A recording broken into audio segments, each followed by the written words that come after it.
And then are we going to it straight away?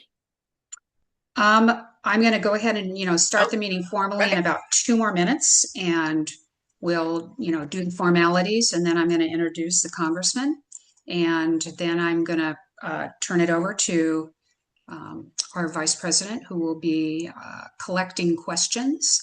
If anybody has questions for the congressman, and we're going to ask that you put them in the chat for Rita Deanda, and she will be moderating the questions for the congressman. We're going to try really hard not to have questions flash on the screen while he is speaking, to make sure that he's not distracted from what he is trying to talk to us about. So, and we did that last meeting and it worked out really, really well. So we're hoping that everybody will follow suit and do that.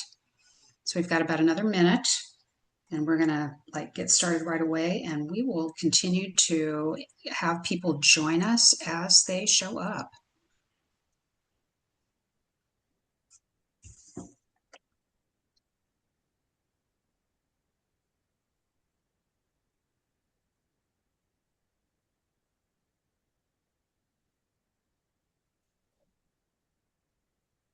Okay, it is 7 o'clock, and the Northern Solano Democratic Club's April 13th general meeting is called to order.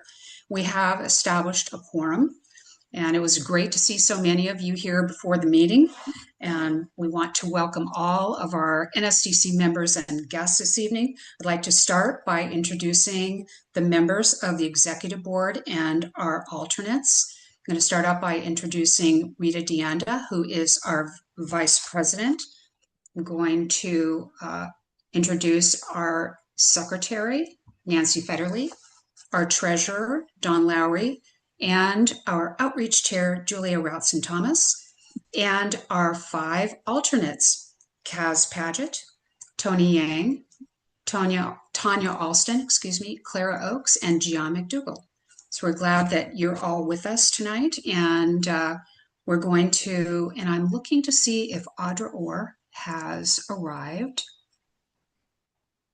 I do not see her. Since she is not here, Kaz Paget, would you be willing to read the land acknowledgement for us? Julia, we'll put it up on the screen.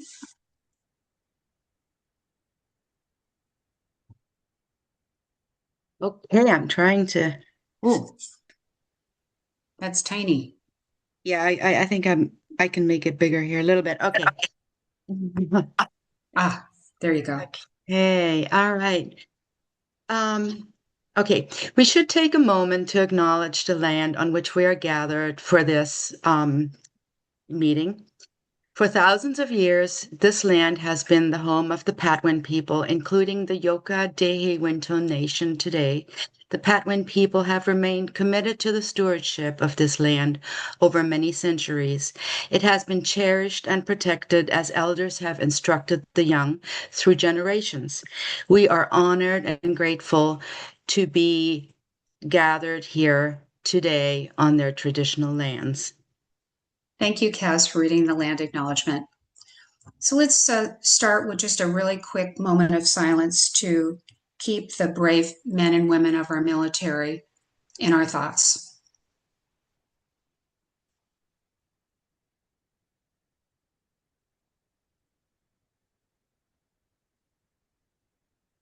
Thank you, everyone. Before we go further in the meeting, I'd like to ask everyone to remain muted and to direct their questions to Vice President Rita Deanda, so as not to distract any of our speakers tonight. So thank you so much for your consideration with that. Those of you who came early tonight may have noticed that we have a really special guest with us this evening. It is my pleasure to welcome our very own Congressman John Garamendi. We appreciate your coming to spend a few minutes sharing how things are going in Washington and perhaps some updates on your campaign. And I hope that maybe we might see if you had about 5 minutes after you finish your brief presentation to answer a few questions. Would that work? Wonderful. So with no further ado, let's welcome Congressman John Garamendi. Good evening, all. Thank you for the opportunity to talk to you. I know that there are not a million, there are at least 10 major issues on your mind. I'm going to go very, very quickly here. The war in Iran is absolutely unconstitutional. It's unwarranted. It is an extraordinary mess. Go into more detail if you like, but let's just say the Strait of Hormuz was opened before the war. It's closed now as a result of it. Our allies are in total disarray. We will move a piece of legislation this coming week. I'll return to Washington early tomorrow morning to put a stop to it. It's an authorization to use force, or rather to not use force. We'll see what happens to it. We're short of votes. Maybe the Republicans will help us. We hope so. Now, that's the war. Secondly, the administration is going to ask for $1.7 trillion.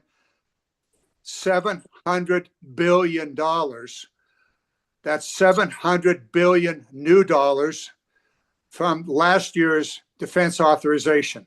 They will hopefully not get it.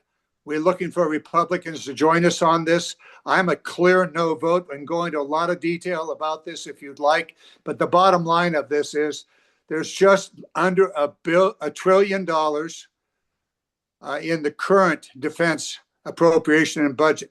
So they're going to add some $700 billion to it. Totally unnecessary, totally beyond anybody's imagination on how it could be spent wisely. We'll be fighting that fight. I'll continue my fight to terminate the Sentinel program, which is the replacement of the Minuteman missile. I've been at this from the very first day. Well, actually, when I was in the California State Senate, trying to rein in the nuclear armament issue. We can go into that in detail. That'll be a major effort on my part.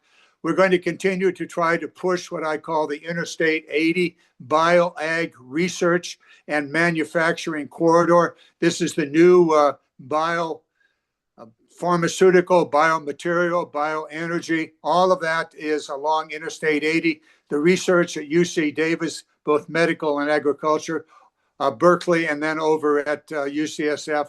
We have an enormous potential here. My final point before I go to your questions is what I call the maritime opportunities in the San Francisco Bay Area. I am the principal author, joining three other and a member of the House, Mr. Trent Kelly, and two senators, Young and Kelly, on the Senate side, to push the SHIPS Act, which is an effort to try to rebuild our maritime industry. Be very, very important for the Bay Area. Obviously, we have assets available, Mare Island, other Alameda, as well as Richmond, and over in South San Francisco. It'll be a major effort. We are well positioned to put this in place. So those will be the big issues that I'll be working on in the months ahead. Hopefully, we'll be able to do the two positive pieces of legislation, the SHIPS Act and the bio research and manufacturing corridor on Interstate 80. And hopefully, we'll be able to put a stop to Trump by reining him in. The war in Iran is totally unconstitutional. It is totally stupid. It is a very serious problem for the United States. Not only are equipment and men, and 13 have died already, and perhaps more ahead of us. We'll go into detail on that with your questions. Thank you for the opportunity. And let me close with this. I love my work. I love the work in Congress. In the 15 and a half years that I've been there, I've risen to prominence on the Transportation Infrastructure Committee, where some of these issues will be in play. And I'm the number 3rd seniority on the Armed Services Committee on the Democratic side. I hope to resume my chairmanship of the Readiness Subcommittee, which is about 43% of that total $1 trillion allocation. We can have an impact. I need your support. I would very much appreciate your support in the upcoming June election and then on into the the November election. So with that, thank you for the support you've given me in the past. I ask for it once again. Thank you, Congressman Garamendi. I'm going to turn this over to Vice President Rita Deandra, who will be answering questions that are being submitted through the chat. And then if we have any more time, we'll call on people that are raising their hands. Rita? One of the things too is, Kathy, I see your hand up, but there's so many people on this Zoom call that I may not necessarily see everyone. So that's why if you can do it through the chat, that'd be greatly appreciated. But thank you, Congressman Gary Mendy, for making time with us. One of the questions that we all have is, when will you be our rep again? This is coming from a person who's in West Vacaville. The new district includes all of Solano County. From west to east and north to south, all of it will be in the new district. So Vacaville, Rio Vista, Dixon, and places in between will now be in the new district, and you'll have a chance to vote, hopefully for me, in the June primary election, and then hopefully again in the November election. I do go over into San Joaquin County. I pick up some 20,000 new constituents in Lodi. So that's where I started long, long ago in Lodi. I remember the Lodi parade very, very well. So we're back to Lodi and look forward to representing San Joaquin County. I have most of the Delta, so all of the water issues will be mine once again. And so we'll continue to fight the peripheral canal as we successfully did, and we'll continue to fight the tunnels. I told 6 governors that they will leave office and their damn canal or ditch or tunnel will not be built when they leave office. And so I'll continue that. It's a very, very exciting district. Very looking forward to being with, and of course, Contra Costa County, West Contra Costa County, from the Benicia Bridge all the way to El Cerrito and Kensington will be in the new district also. Thank you. That was my old stomping ground. I graduated from El Cerrito High School. Kathy, I see your hand, and then I'm going to go to questions that I've gotten in chat. So Kathy, do you want to ask the Congressman your question? I do. Pardon me. So Congressman, I love the things that you talk about that you're hoping to get here, but with the cost of living in California, especially housing, how likely is it that that could really play against us being able to develop those very things you're talking about? Well, thank you. I did a press conference 5 days ago, 6 days ago now, on what we call the road to housing. This is the Senate compilation of the House bill, which passed, housing bill, which passed a couple of months ago, and including my legislation, the Homes Act in its totality. The Homes Act is the federal government's principal support for low-income housing. It is for the construction of low-income housing. It's also for rental assistance and several other assistance for people to be able to afford housing. It is going to be in the House in the days ahead for final approval. Hopefully we'll be able to move that along.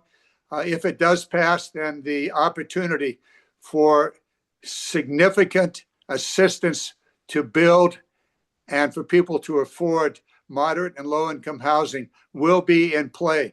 Now, whether the Trump administration and the appropriators will be able to fully appropriate the $5.3 billion, that's an increase of over $4 billion that is in the Home Act. We'll see. Anyway, we're very optimistic. We're looking forward to it. It is a major, major problem. Did I mention that the Homes Act also includes rehabilitating existing housing?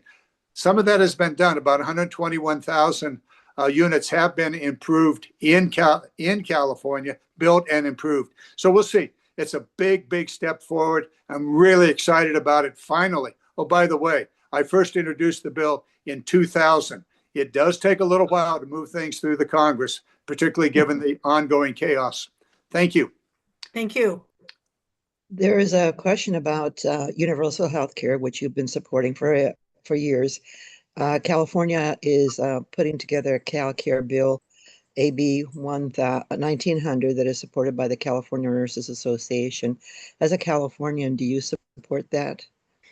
Yes, I will support it. I do support single-payer universal health insurance programs. We could take Medicare and just simply expand it, perhaps in step by step.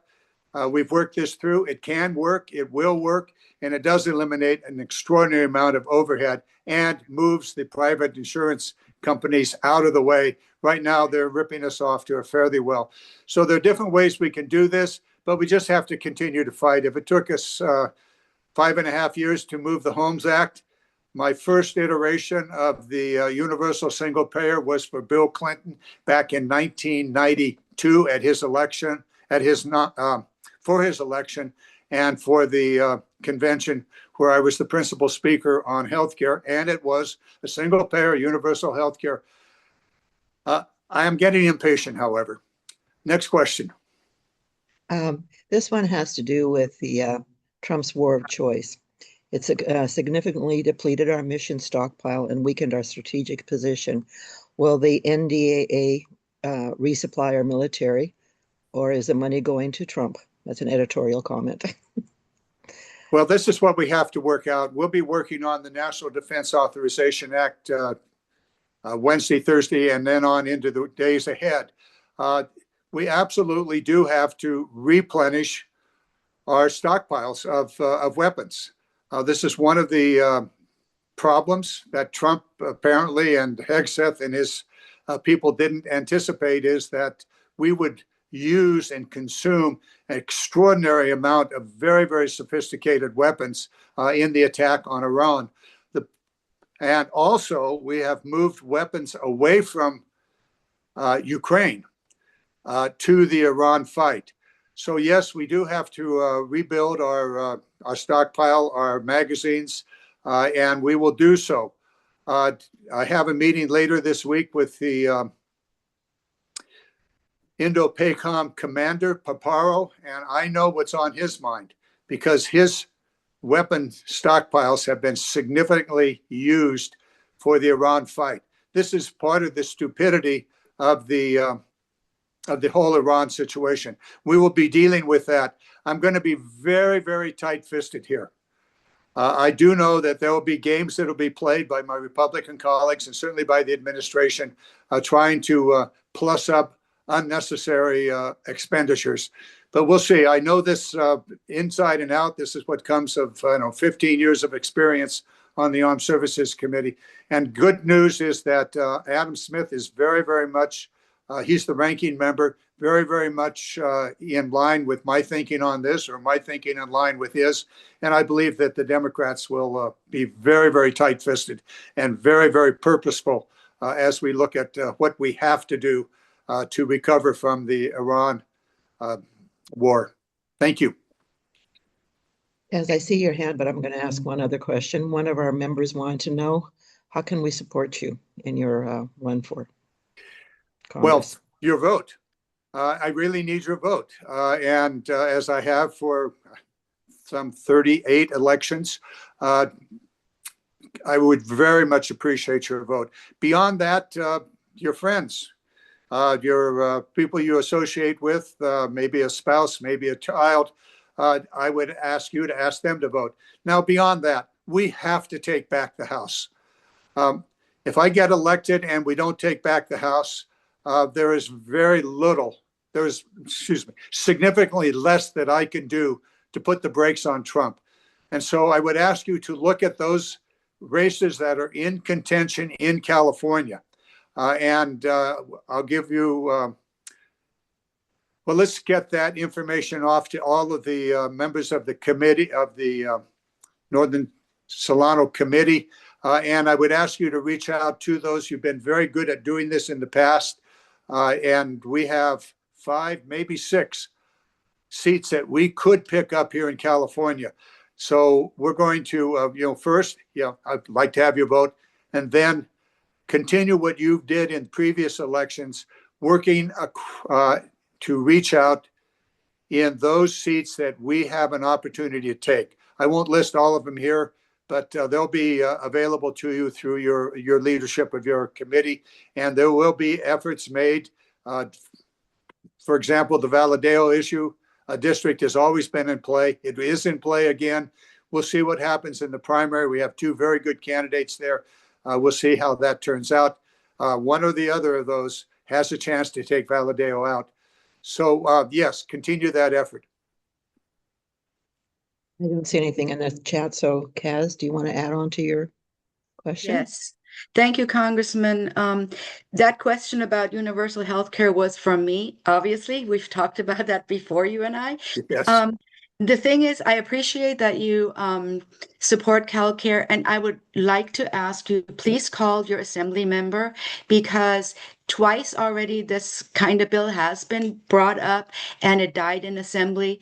It died in committee. And this time I'm part of that nurses association. I support that. And they asked that we all contact our assembly members and please let them know that this needs to move forward this time. Thank you. Thank you. My district director and deputy chief of staff is on this call. She'll collect that information and we will pursue it. Thank you. Thank you so much for your time. I don't see any of the questions unless I'm missing something. If anybody has anything they'd like to ask the congressman, please put it into chat so we can ask him. I think Well, you're I'll doing a great close. job. One more Go ahead. question or not? No. Congressman Garamendi, thank you so very much for being with us tonight. And we really appreciate all the time that you've given us and for, helping us to understand what's going on in Washington, the things that are important to you that you do to support all of us here in Solano County. Please continue to let us know what we can do to help you. And we look forward to having you come back and joining us whenever you would like to fill us in on what's going on. Well, I'd be happy to do that. My final point is that we are in a very, very dangerous time in our country.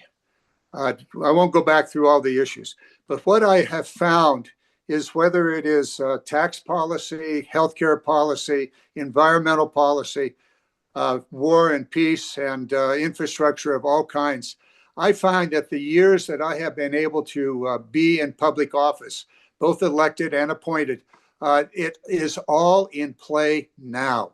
I'm finding that things that I knew and worked on 30 years ago are suddenly right at the top of the agenda. So it's that experience that I'm able to put to bear that it's downright exciting for me. And I find it to be very, very fulfilling. Thank you so very much for the ongoing support. I'll look forward to perhaps, you call me and I'll attend. So thank you so very much. With that, I will exit and you can get on to all of the necessary work that you need to do in preparation for the upcoming election. Thank you once again. It's been a great pleasure and honor to be with you tonight and to be able to serve you in the Congress and in many other places. With that, goodbye. Thank you, Congressman Garamendi. Safe travels back to Washington, D.C. Thank you. Thank you. Okay, Rita, I'm going to turn this over to you to introduce our first guest. I just wanted to let you, I think the people who have read the newsletter know who our next speaker is going to be is Mr. John Gardner, who is the Assistant Registrar of Voters for Solano County. He moved here from Colorado. Their loss, our gain. And he is a chair of the statewide Vote Cal Business Process Committee. And he has over 20 years of election experience and holds a master's degree in public administration. Thank you very much for coming to our meeting. And please tell us that our voting system is working well and safe and secure. Thank you. Wow. Yes. Thank you for having me here. Can I share my screen? Is that possible to do? It should be. I'm not the one that controls. Julia, are you able to do that? Or I'm You not should sure be I able can. to now. Yeah, I think I got it. I've got a couple of slides here. Let me see if I can put this in presentation mode. Does that work? Yes. Yeah, you can see all that. Okay. Very good. How much time do I have? I know that it may be a little condensed now, right? How much time, Julia and Jean, should we give Mr. Gardner? Mr. Gardner, would you be able to do your presentation in maybe 5 to 7 minutes? Would that be, or do you need a little bit longer than that? No. I can rip through this stuff here and hopefully cover the things you need. But I'll obviously save time for questions. Thank you. At the end, I'm here for you guys. This will feel different after Congressman Garamendi's presentation, of course. I'll focus on the things I was asked to talk about. Was a little bit about the federal legislation and how that impacts us. I might skip over the state stuff and get right to some June election and questions. But yeah, there's a few things going around at the federal level that impact elections. You probably are all very familiar with these, the SAVE Act, the MEGA Act, and a pending Supreme Court ruling that should come out sometime this summer. We don't know exactly. SAVE Act, that is pretty much stalled. It's in an indefinite filibuster. That's the one that was going to require the proof of citizenship to register and to vote. It did require ongoing non-citizenship detection for the counties to be able to do in the states. But the two interesting things was that the state was allowed to set up an alternate process for verifying citizenship. Nobody really knew what that was. It's not defined. And it also appeared to be from date forward of the bill. Anybody who registered after the bill was enacted would be subject to this, which raised a lot of questions for us about existing registrations. Were they grandfathered in? Don't know the answer to that question either, but that would sure be a game changer. But nevertheless, that's kind of stalled. The MEGA Act is in even worse situation. This is the Make Elections Great Again Act. This is really stuck in committee. Nobody's taken a vote on it, and it's probably a good thing because this would eliminate the universal mail and pushes us back to excuse-only absentee, which we haven't done since about 2008. It would remove ranked choice voting. You'd have to have a photo ID to vote, and then a lot of proof of citizenship checks that the counties would have to do, which we don't have currently in our systems. And of course, turning a big ship like California, it doesn't happen overnight. So it would take a few years to implement something like that. The one that does potentially have some traction is this ruling from the Supreme Court, which could eliminate the ability to count ballots that are received after Election Day. And I've got some slides that show you about how many ballots that we're looking at, but it's not a lot. Although, California currently allows for 7 days receipt of ballots if they're postmarked or signed on Election Day by the voter, and we can still accept those. We get a lot of ballots that go cross-county that are submitted at the wrong county, and we can count those. This would potentially eliminate that, and of course, that makes me ask the question of, well, if Election Day is just Tuesday, what happens to the stuff before Election Day? Does that count as well? But I guess we'll burn that bridge at some other point down the road. So that's kind of what we're waiting on. Definitely no impact for June election. It's business as usual. Life is moving forward. But for November, any of these could be at play. So kind of a wait and see for us there. At the state level, I mentioned a few things. Interestingly enough, Senate Bill 884 would expand the postmark to 10 days. So maybe that's a little backhanded slap to the federal rules if that gets eliminated. The other things, not huge impacts. Just some money, right? We've got money. Okay, into June. This is the actual ballot for June. An image of that is page 1. That is one contest. That's the governor's contest, taking up 3 columns with 61 candidates on 17 inches of real estate. Woohoo! It's the entire front page. The other 16 contests go on page 2 and page 3 of the ballot. There's no state measures. There's no local measures. But our big issue is some of these contests are pretty long. There are 15, 16 candidates in some of the other contests, and we want to make sure people know to just vote one candidate in each of those contests to not have a lot of overvotes situations. So we tried to get the governor by itself on a page, which this was probably the best we could do.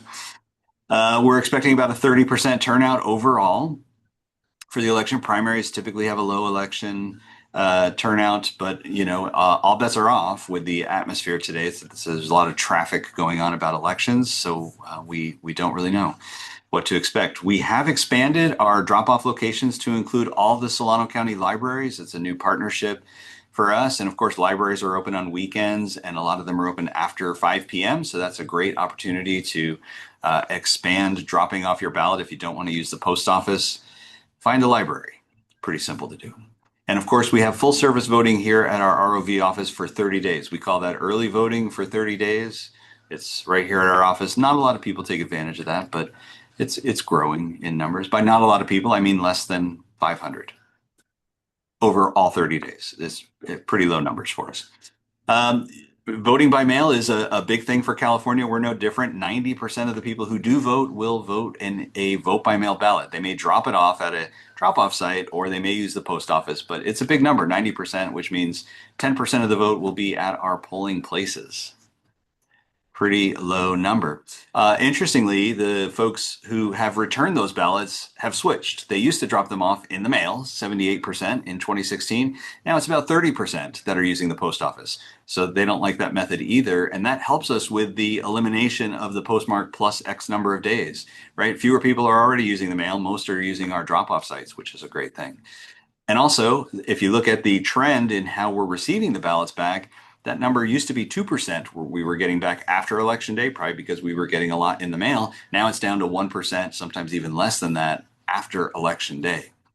But the big kicker to this chart is this turnout that we get on Election Day. 60+% of ballots are going to be dropped off or returned by mail on Election Day. Those ballots we won't be able to process. It's just too overwhelming. A lot of them we don't get back till 9 or 10 o'clock at night, which means when we post the totals of who has voted, right, the outcome, the election results at 8 o'clock on election night, it's going to be less than half of all the people who have voted.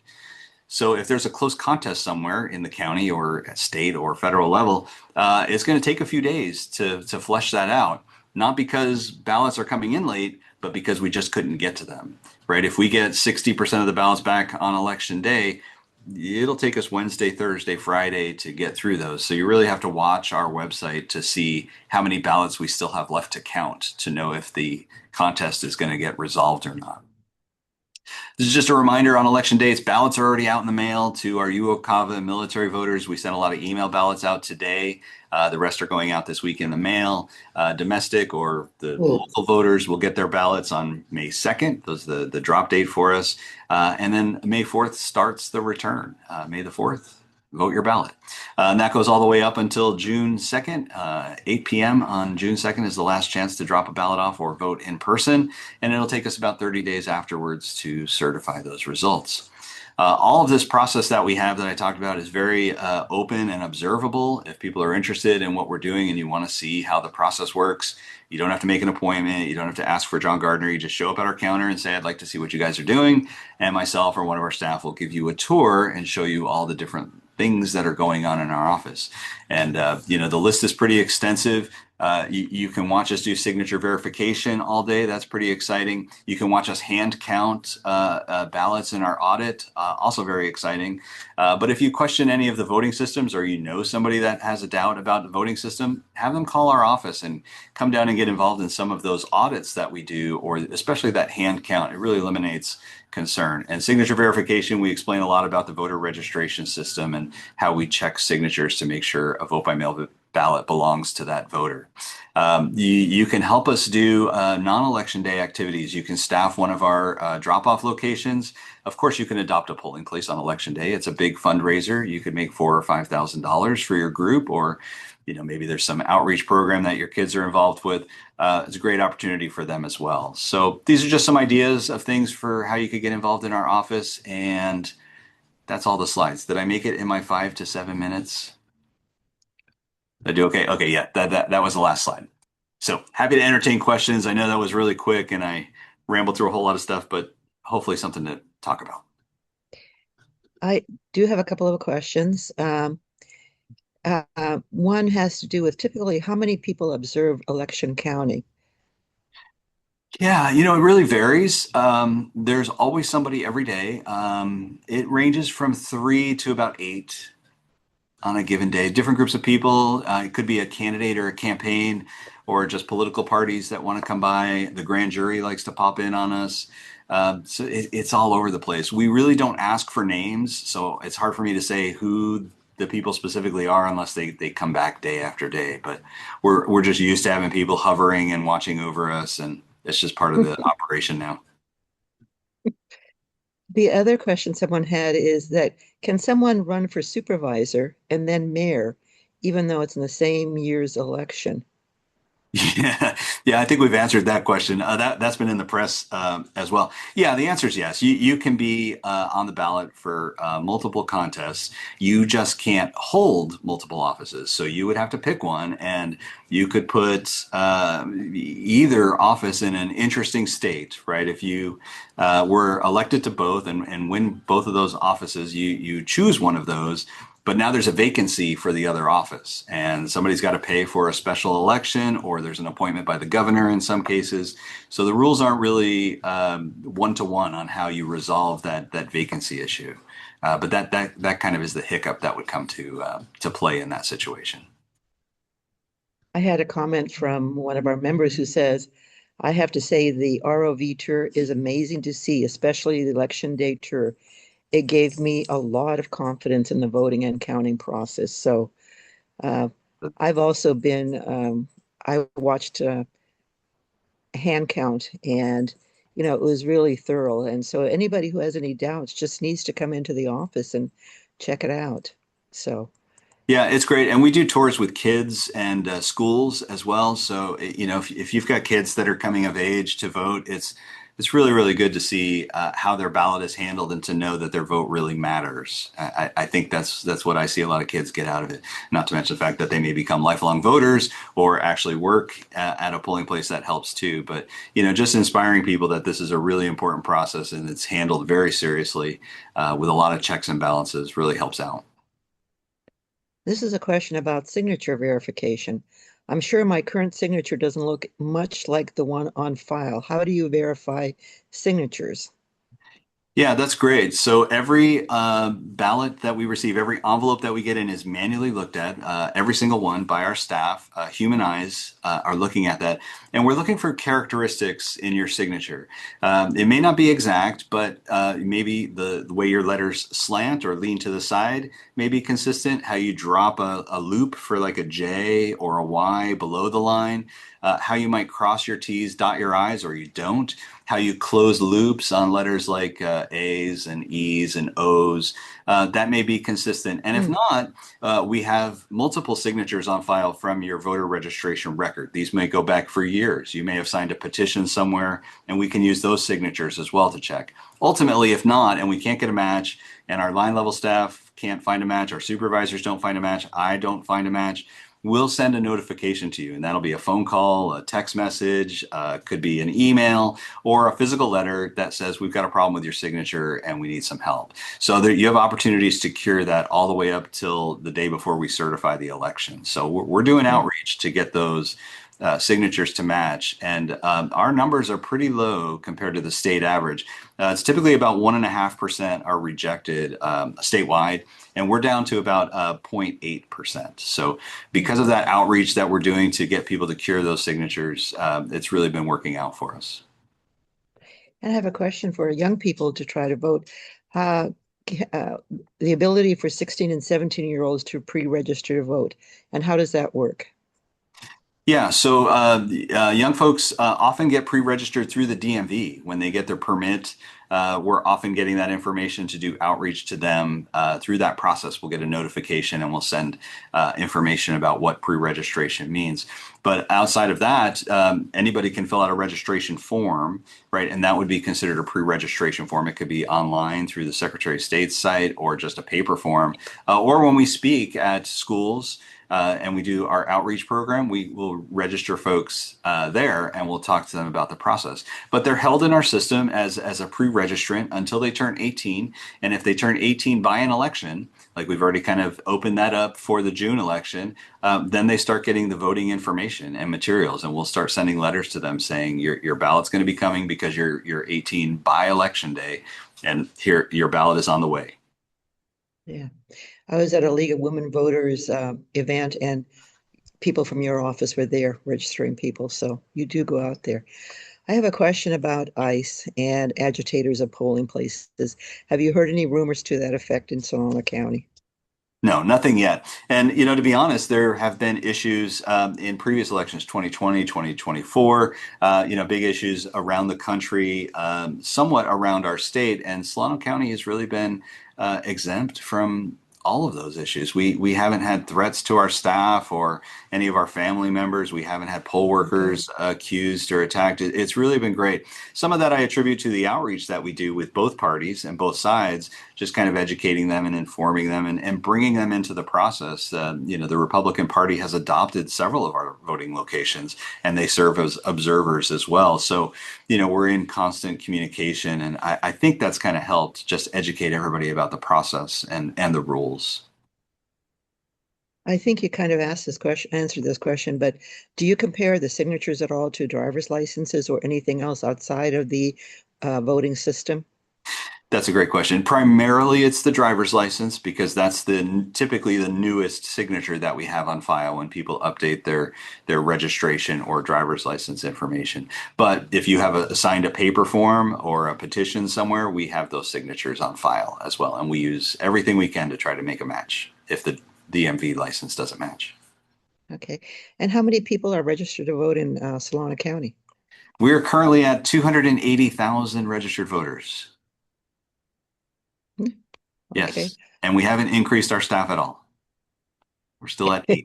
We have eight full-time staff. That's it. Is that a plug for more funding? Well, I don't know. I mean, it's a balancing act, right? I mean, half of me wants to serve the citizens well, but part of that means being efficient and using tools to automate some processes where we can to kind of help us keep kind of an efficient operation, which we've done a good job at as well. And then I had a question about signature gatherers. This person said they saw someone with a sign that says free thermal bag for registered voters outside a store in Vacaville. Is that something that's allowed to hand out? To give free gifts to people for signing their form. Yeah, it's definitely on the edge of something you shouldn't do. And if nothing else, I would file a complaint with the Secretary of State about it. These circulators are doing statewide petitions, and I would file a complaint with the state. If you want to email me and I can file that on your behalf, that's totally fine. We just like people to be aware that they're on the edge of doing probably something unethical. Yeah. And going back to the number of people who are registered to vote, how many people are eligible to be registered to vote in Solano County, or do you even know that? Yeah, that's a good question. I don't know that, but I will say this: there was a group that was doing outreach to that population of folks who are eligible that could be registered to vote, and they told me the number was only about 5,000. That felt hard to believe, but countywide, only 5,000 people are still eligible but aren't registered to vote. That puts us in a really weird bracket of like 98% or 97. It's a very high number, right? And that just doesn't feel right. So typically counties run about 85% are registered of eligible registered people, but I don't know the exact number. Yeah, that does seem kind of low. And I was going to ask a final question about adopting a polling place. So any group can come and say, we want to adopt this polling place, and we'd have to man it then and to get the training and all that stuff to do that. Is that right? Yeah. Now we'll pay you for that training, but yes, we would take somebody from your group and say, you're the inspector, you're in charge of this group of people, and you would go and find all the people to fill the spots and the times of those spots, right? The advantage is, as adopting a polling place, you can hire as many people as you want, and you can say this person's only going to work for 2 hours, and this person's going to work for 4 hours. This person may work all day because it's a long day, right? But you can break it up with a lot of different people. And yeah, we'll train your group as a team in person. There's online classes that you can take that pay pretty well. And then you just go out and have fun on election day. Thank you. I don't see any other questions in the chat area at all. Oh, wait a minute. Something just popped up. So hold on a sec. Okay, this is from Jeannie. This one, she basically says, "Thank you so much for your time, and we wish we had more time." Any final thoughts that you could think to give us about elections here in Solano County? Say any thoughts about the election? Any final thoughts to us, or any final, comments to us about the elections here in Solano County?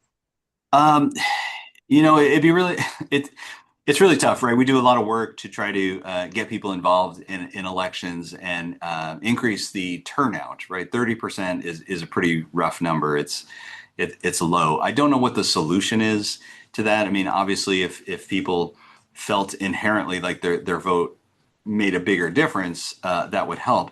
And sometimes it doesn't feel like that on the first page or maybe even the second page, right? Because it's a bigger picture. But when you get to that third page and there's the local contests, that's really where your voice makes a huge difference, right? Those are often the contests that are really close, kind of come down to the wire.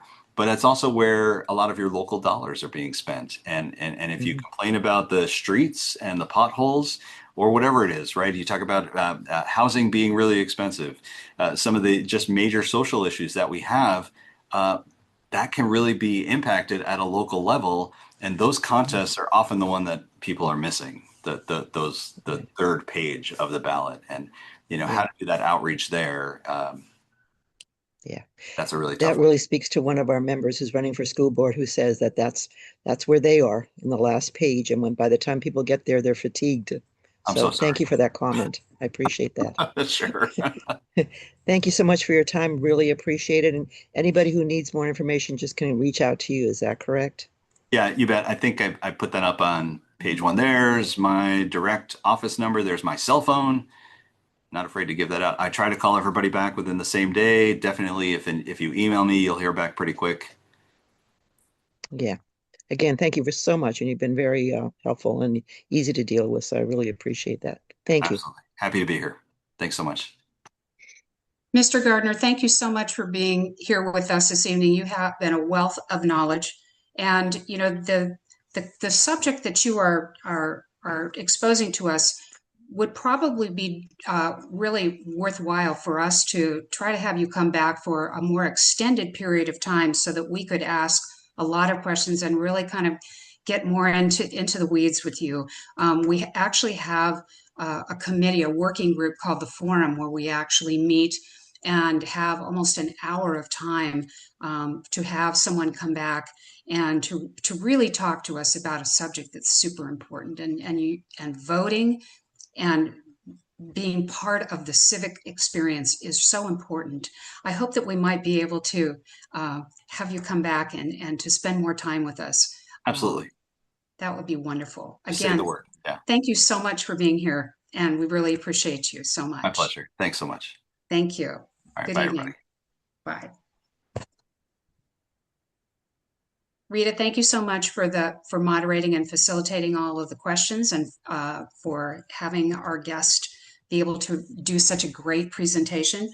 We're now going to move on to the next portion of our before we get started with the business portion of the meeting, by saying that we are really pleased to have two candidates who are here to ask for endorsements. And I want to spend a couple of moments talking about the process for these endorsements. Each of the candidates is going to be given 3 minutes to make an opening statement, followed by a 5-minute question and answer period. Vice President Deanda was going to be facilitating those questions and answers for both of the candidates. So please send your questions directly to her in the chat to avoid distracting our candidates.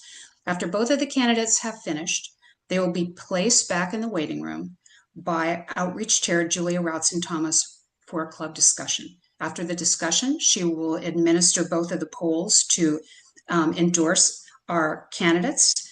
And after the voting is concluded, both of the candidates will be brought back into the meeting. Last week, you should have all received an email that had a list of the names of all of the members of the Northern Solano Democratic Club who are active members who are eligible to vote tonight. Members who had let their membership lapse were given the Act Blue link to update their status and pay their dues, and several people not on that list have paid their dues and have been placed on the active list. Members who have joined within the last 90 days are not eligible this evening, but will be able to vote after that 90-day period has elapsed. So we are going to start with our first candidate, who will be Dr. Nikki Parr, running for Solano County Superintendent. Dr. Parr, welcome. Please let us know when you are ready, and I will have our Outreach Chair, Julia Routson-Thomas, start the timer for a quick 3-minute presentation. Let us know when you're ready. Okay, can you hear me? Very well, thank you. Wonderful. Julia, are you ready?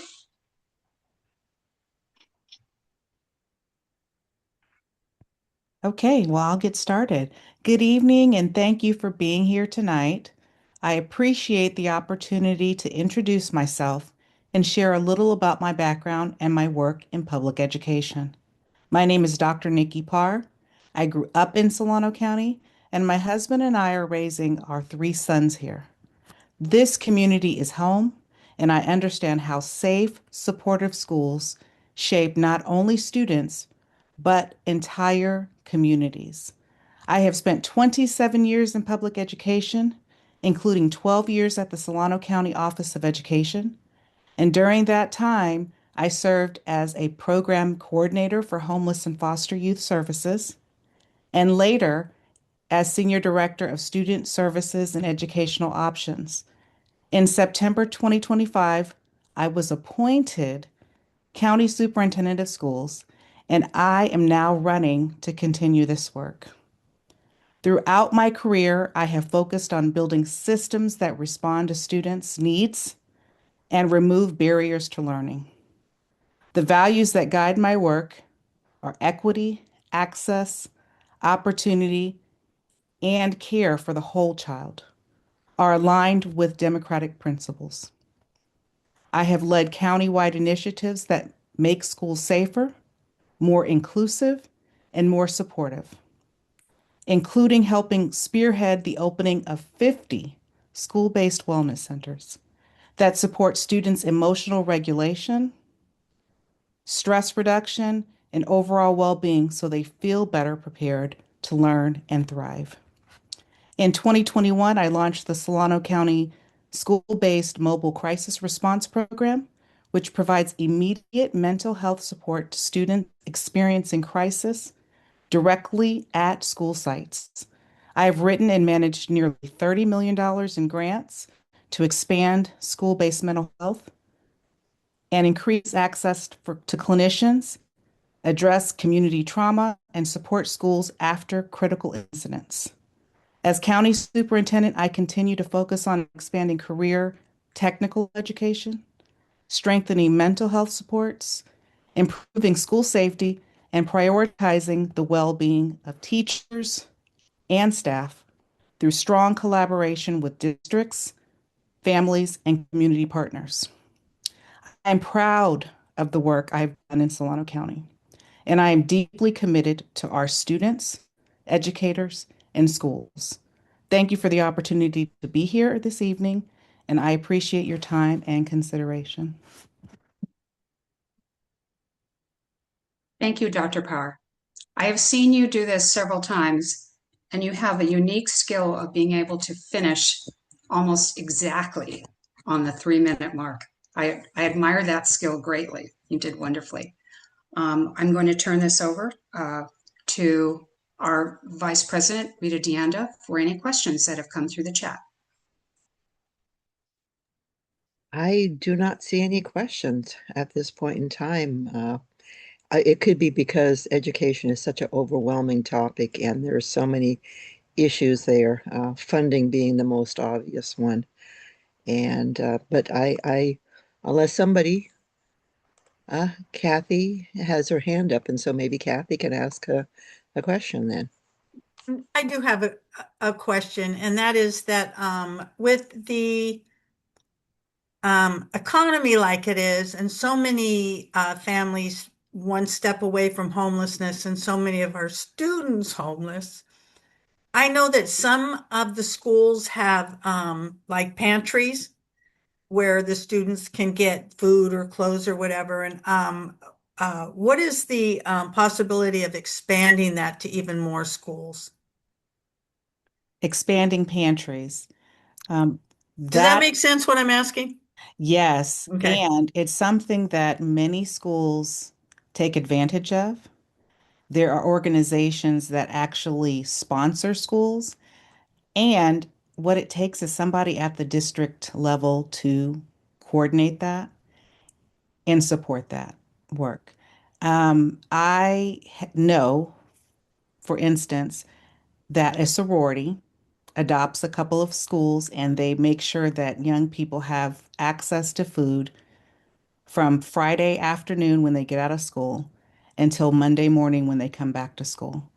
And that is nonprofit organizations who spearhead and support this type of work because they believe in it. Now, one of the things that we're doing as a county is really working together across multiple agencies. So, education, child welfare, health and human services. There was a presentation earlier, actually, it was last week, where we talked about the impacts of the big, beautiful bill and preparing to address the impacts of those decisions that are coming forward in just a few months.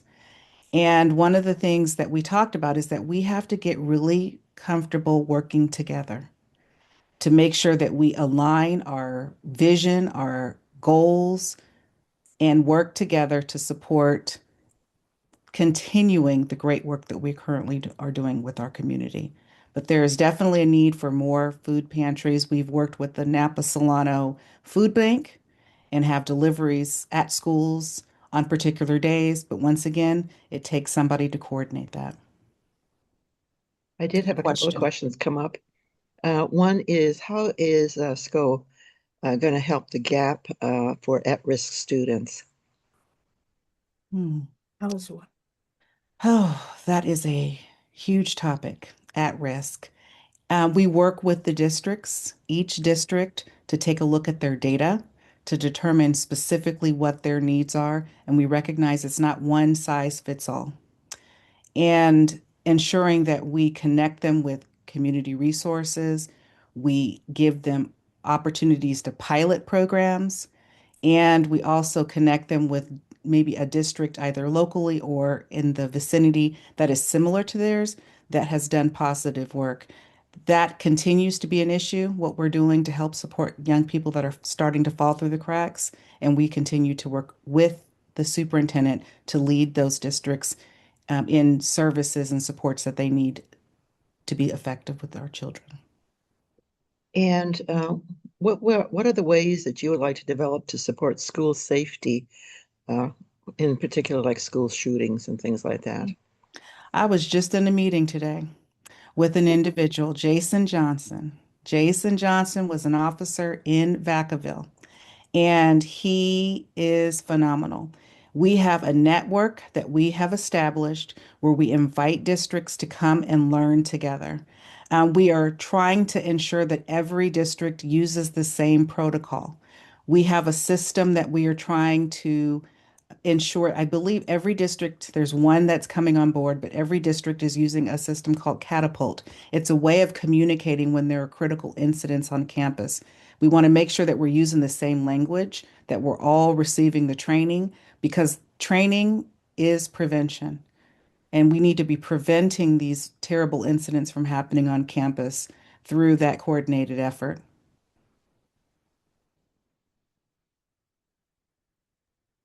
I don't see any other questions here. And as I said earlier, it's such a huge topic.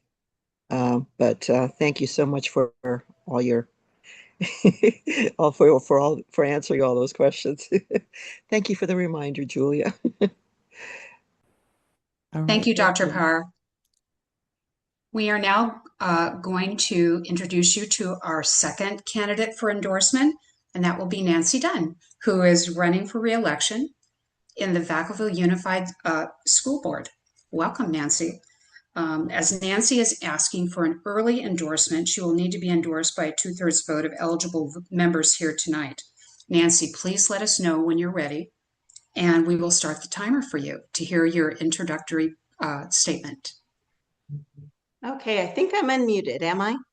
Yes. Okay, well then let's get going. So thank you so much for allowing me this time. I am very grateful to get this chance to refresh your memory. I gave a little bit of an introduction at the last meeting, but just as a reminder, I am a lifelong Democrat. I've lived in Vacaville for over 25 years.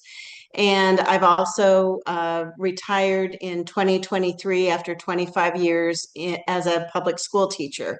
The last 6 of those, I was the proud president of the Fairfield-Sassoon Unified School District. So I was the union president, supporting all of the teachers in all of the schools in Fairfield. As that career was winding down in 2023, I realized there was an opportunity to take all that I had learned in that time in the classroom and supporting teachers, and run for school board, which I did in November of 2022 and beat my opponent.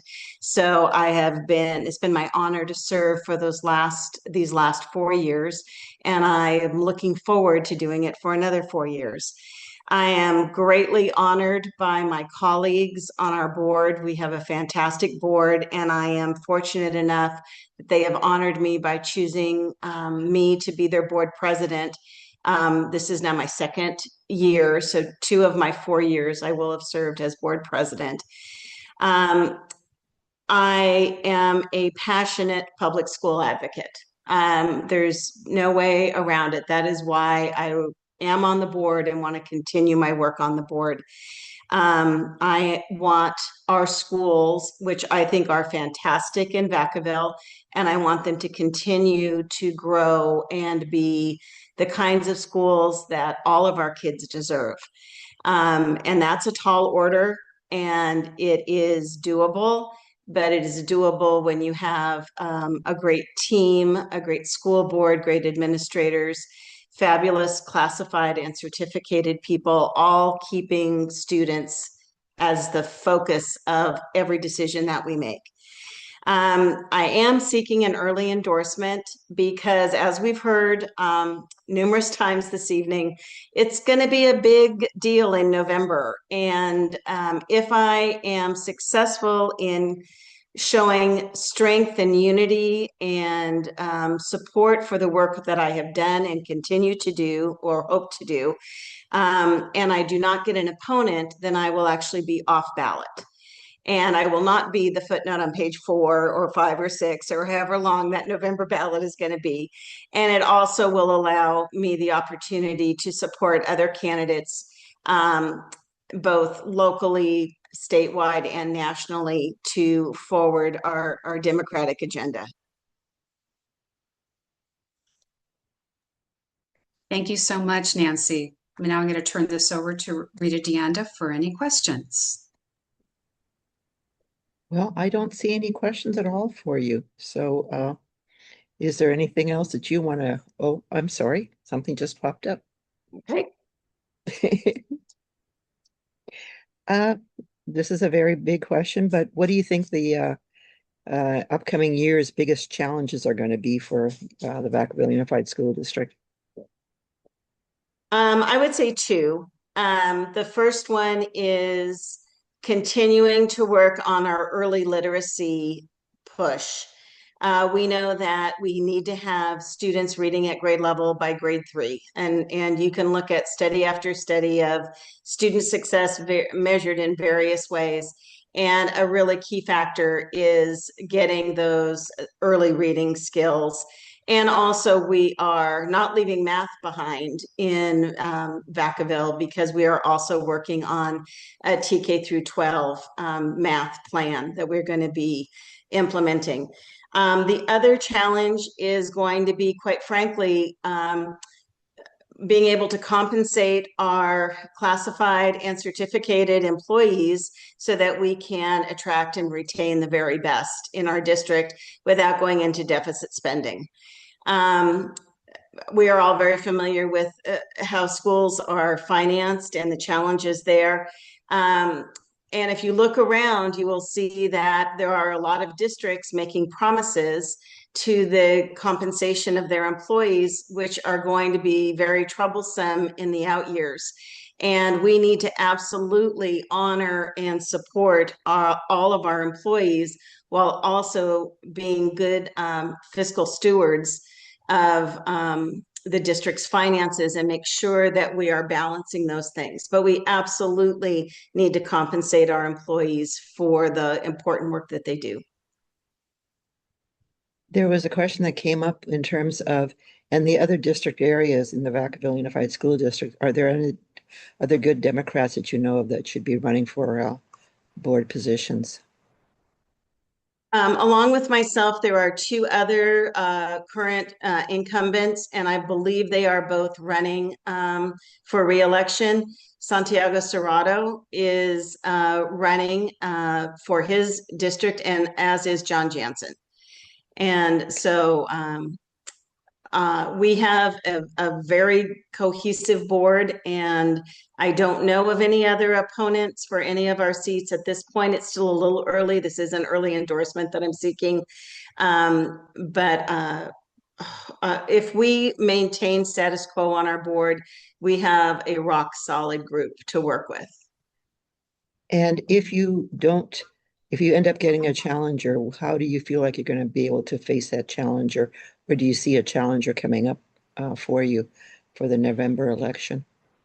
Well, I'm pretty outspoken and people pretty much know where I stand on things. And that is, there are certain people that would like to have someone who is more charter school friendly on the board. That is not me. It never will be me. So I do think there's a possibility that I will have an opponent, and I fully expect to do what I did in 22, and that is to beat them and retain my seat on the board. And hopefully with your help and the help of other like-minded people, we will continue our goals. And one final question. Do you think the board should consider putting another bond measure on the ballot in the future? Well, the future is a long time. What I will tell you is we are looking at some creative ways that other districts are building schools without going through a bond. And I think if we do choose to seek a bond, one of the things that will get us over the finish line is to continue the work that we are doing with transparency and showing that we are good fiscal stewards of the money entrusted to us. So I think as we build trust and transparency, if we do seek another bond, we will get it over the finish line this time. Thank you very much. I don't see anything else. All right. Well, thank you so much. I appreciate your consideration. Thank you both for participating in the endorsement process tonight. I'm going to have our outreach chair, Julia Routson-Thomas, place you both into the waiting room while the club goes through any discussion that they wish to have. And then Julia will be administering the polling. So we will see both of you soon.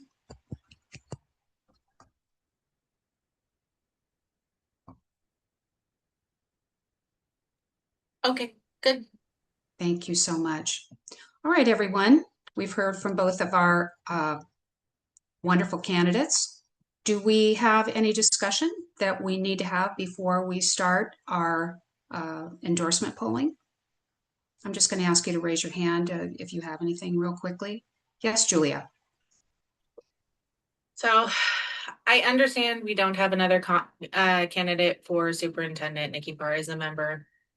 The one thing I would like to stress is, as a parent of children in the special education system, it's pretty disheartening to me the amount that the county is taking their hands off of special education.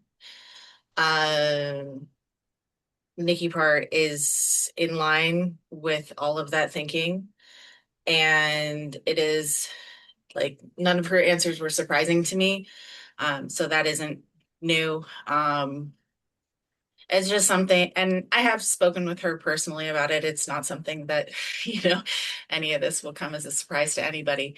But for me, it's just special education is underfunded chronically in every single district. You can literally go any district in the country, and every single district is underfunded, especially with special education.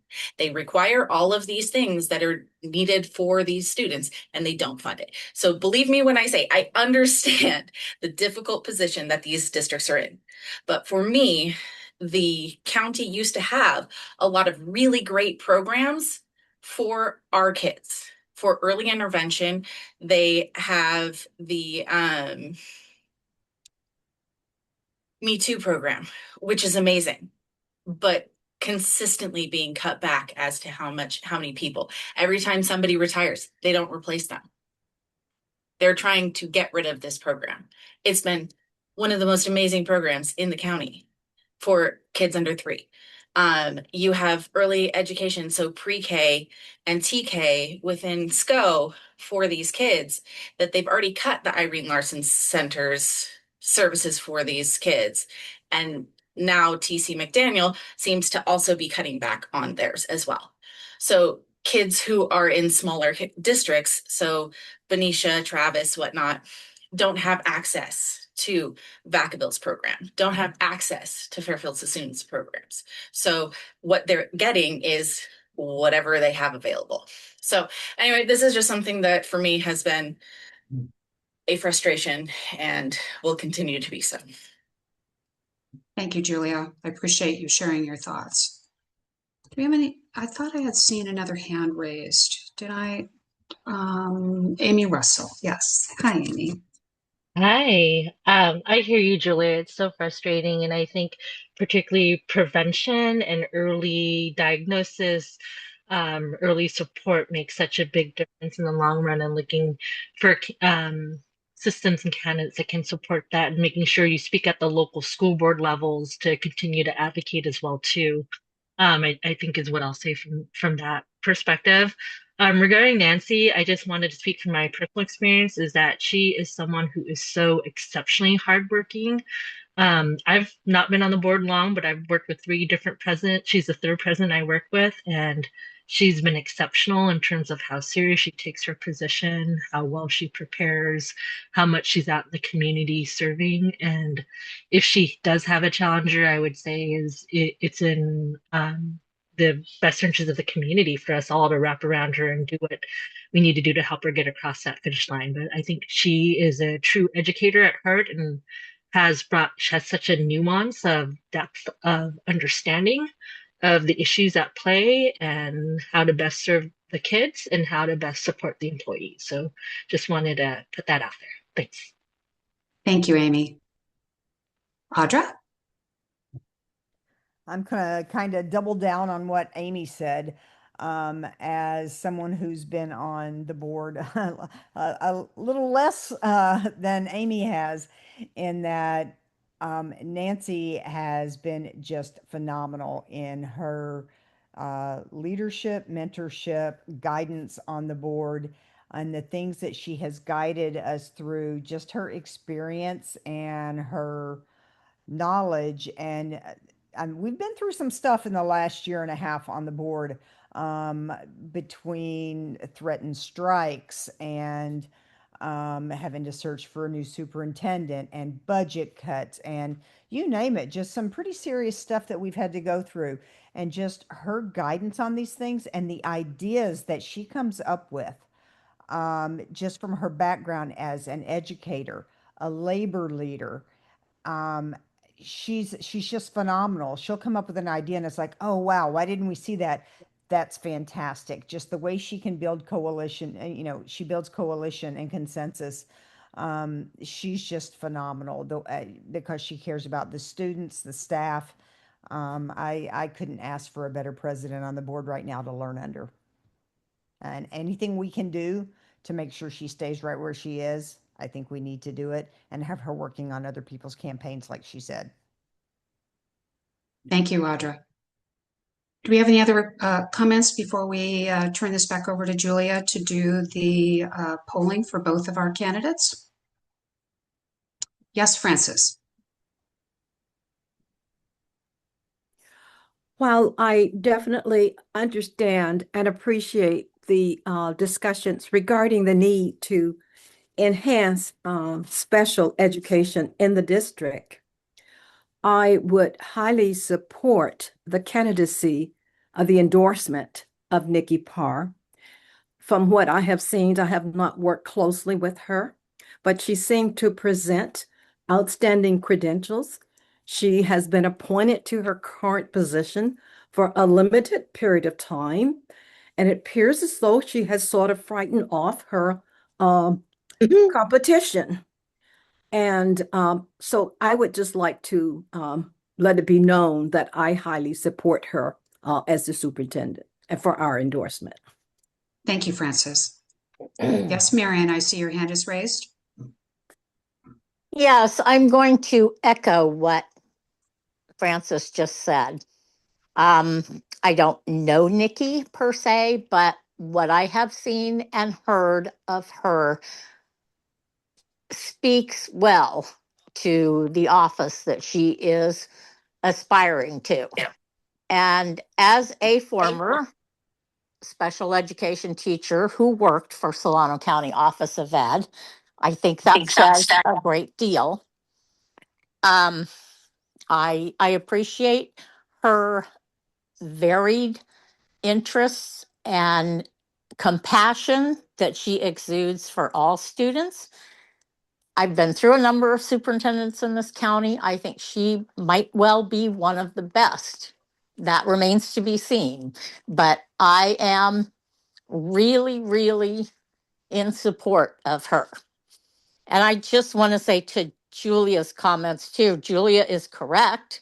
That is not something that is going to be under the county superintendent's purview per se, because it's a general push in education around California. And since I've been retired for a while, I'm not as much in the know. I can't say that I understand it, except that what I hear is it's a money saving tactic to push more of the programs back to the districts and have them take care of it, which I totally disagree with. The county had a specialized position where they took care of the most needy kids, and I think that that is a mistake to get rid of it, but it's something that all of us as voters need to maybe pay a little more attention to when we hear that legislators are examining and supporting these kind of things. Thank you, Marianne. John? Yes, I want to speak on behalf of support for Dr. Nikki Parr. As a therapist myself, I am just amazed and just appreciative of having the wellness centers that are available. They have really made a difference in the lives of so many of our students, particularly in light of the cutbacks in Solano County in mental health services. And in light of the fact that a lot of poor people don't have access to mental health support.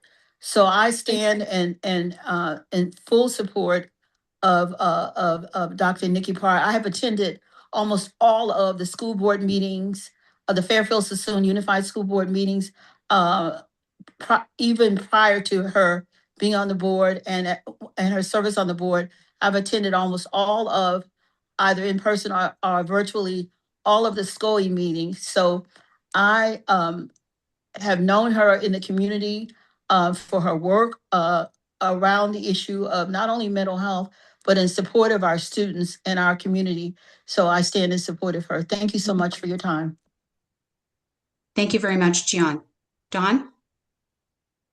Yeah, I think I certainly think we should support Dr. Parr, but I also think that Julia raises a very valid point. I think it's something that we have our connections with both our current representatives in Congress and our future representatives in Congress and our state legislators, as well as people up on both the County Board of Education and our local school districts. I think, and we have talked about special education before, I think we need to circle back and reinforce that that is a priority topic for us.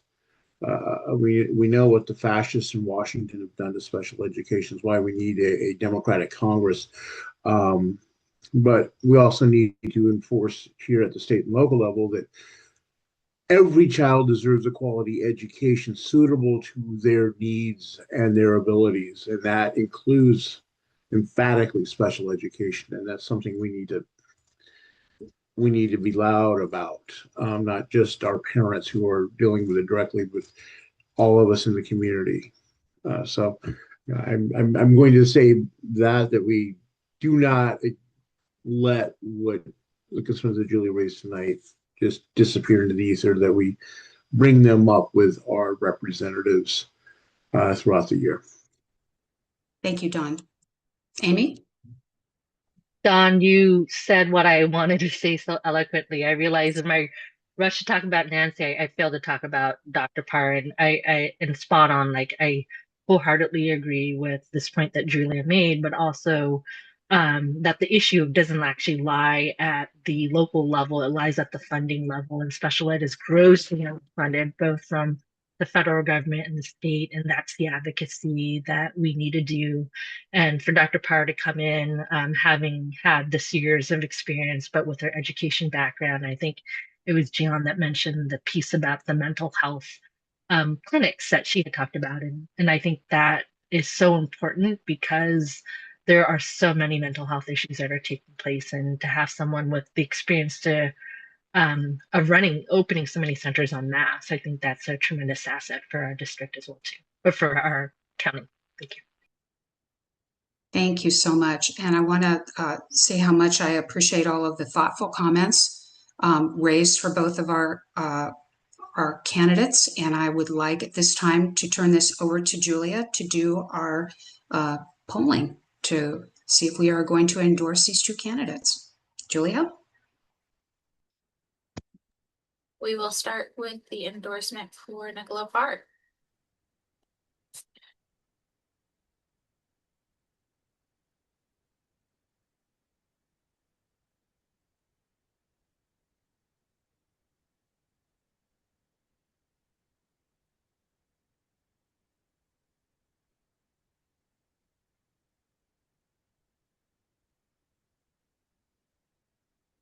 Okay. And we will end the poll here. I am not going to share results. If you have anybody in your window that would like to that is a member that would like to vote, please send me their name and their vote, either through a private chat or through text message. If you have my cell phone number, either way will work. We will get back to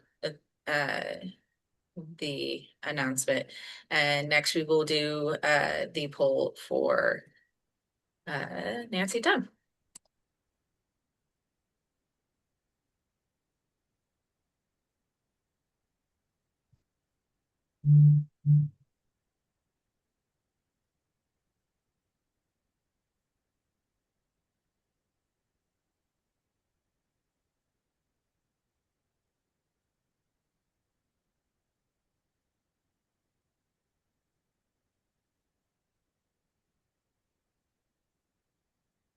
Okay, I will be ending the poll.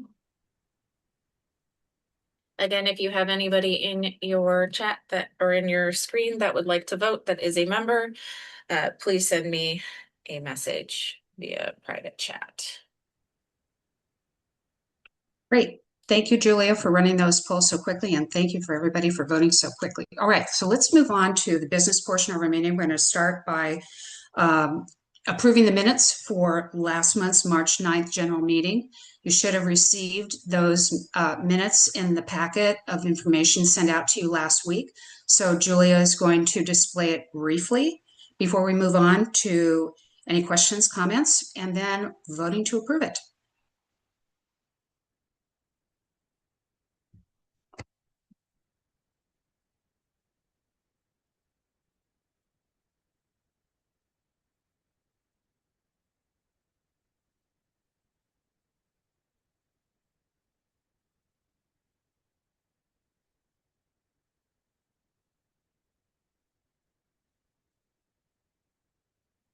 Do we have any questions or comments before we start the Zoom poll to approve it? Seeing none, I'm going to ask Julia to administer the poll.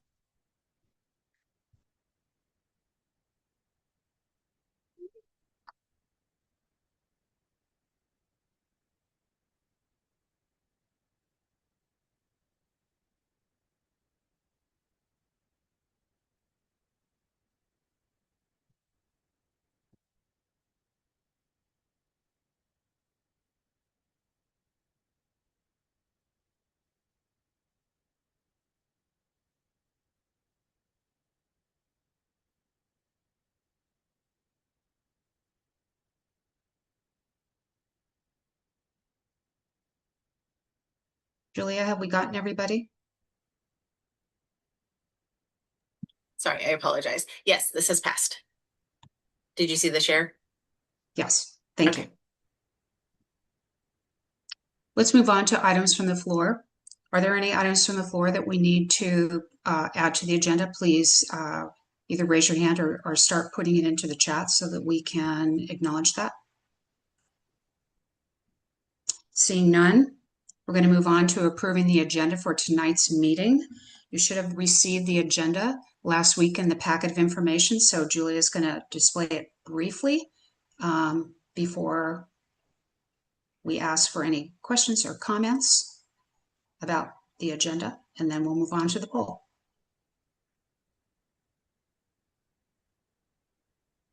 Any discussion on the agenda? Seeing none, I'm going to ask Julia to administer the poll.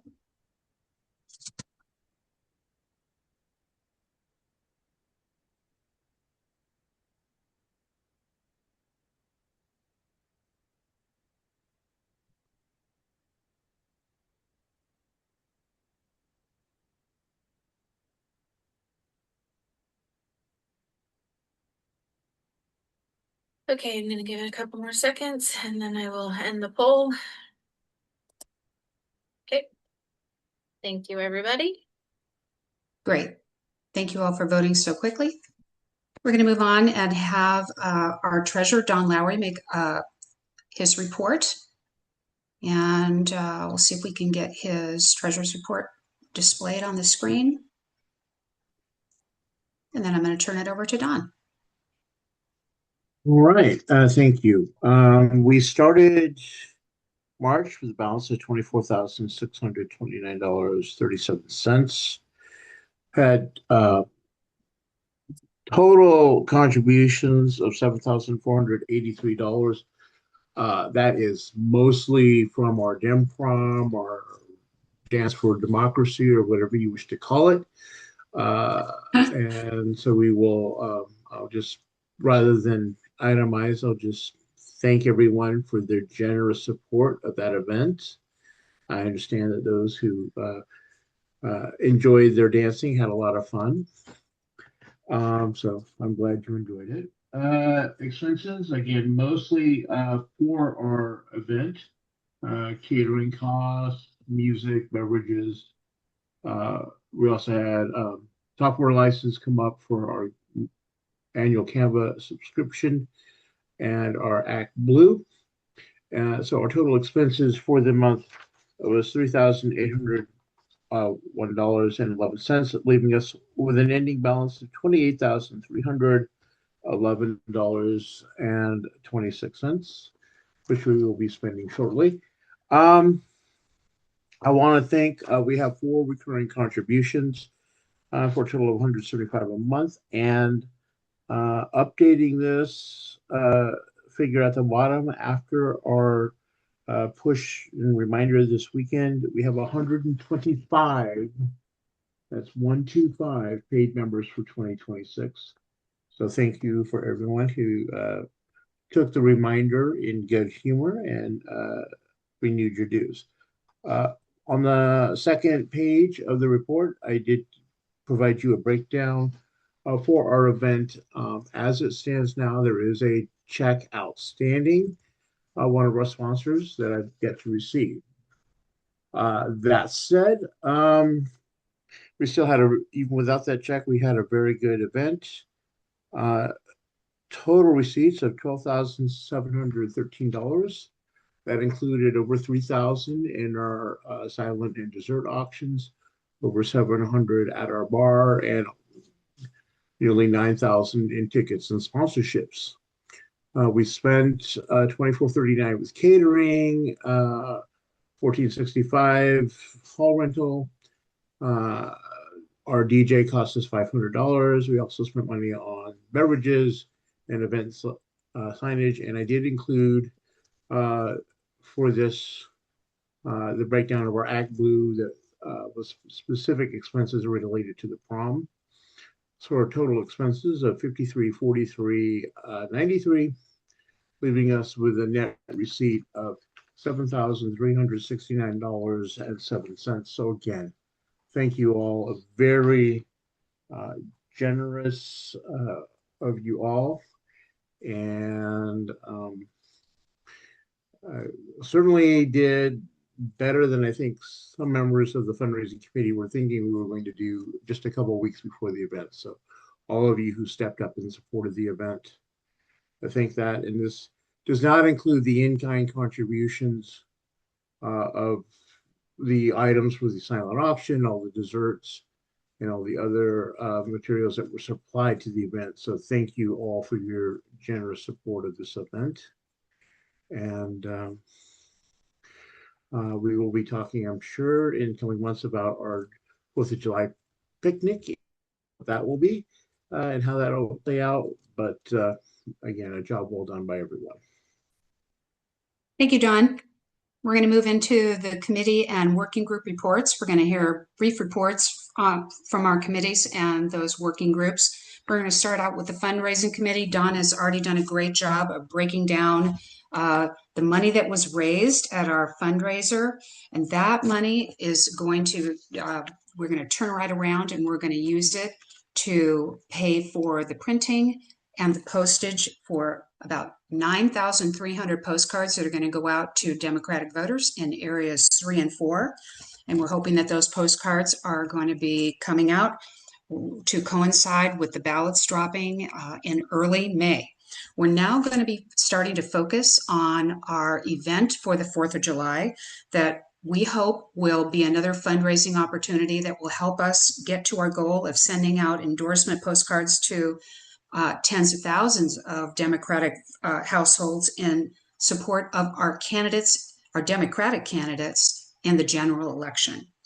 We're going to move on to the forum group, and there is no report for that group this month. We're going to move on to our values committee. There is no report for our values group at this time. We're going to move on to the Overpass messaging crew. This group met last week to make plans to gather materials, punch grommets, and paint the letters for our first message. We're continuing our search for other overpass locations along Highway 80 and to schedule our first gathering. We're going to do our very first outing right back in the same place that we've been doing it when we did it all through Prop 50 on the Nut Tree Overpass. And that's going to be on a Sunday afternoon at 2 p.m. And the date is to be determined at this point. We're going to meet again this week, and we're going to talk about when we're going to get together and paint our poster boards and put in the grommets. Once the poster boards have been printed, the date for the first outing is going to be announced.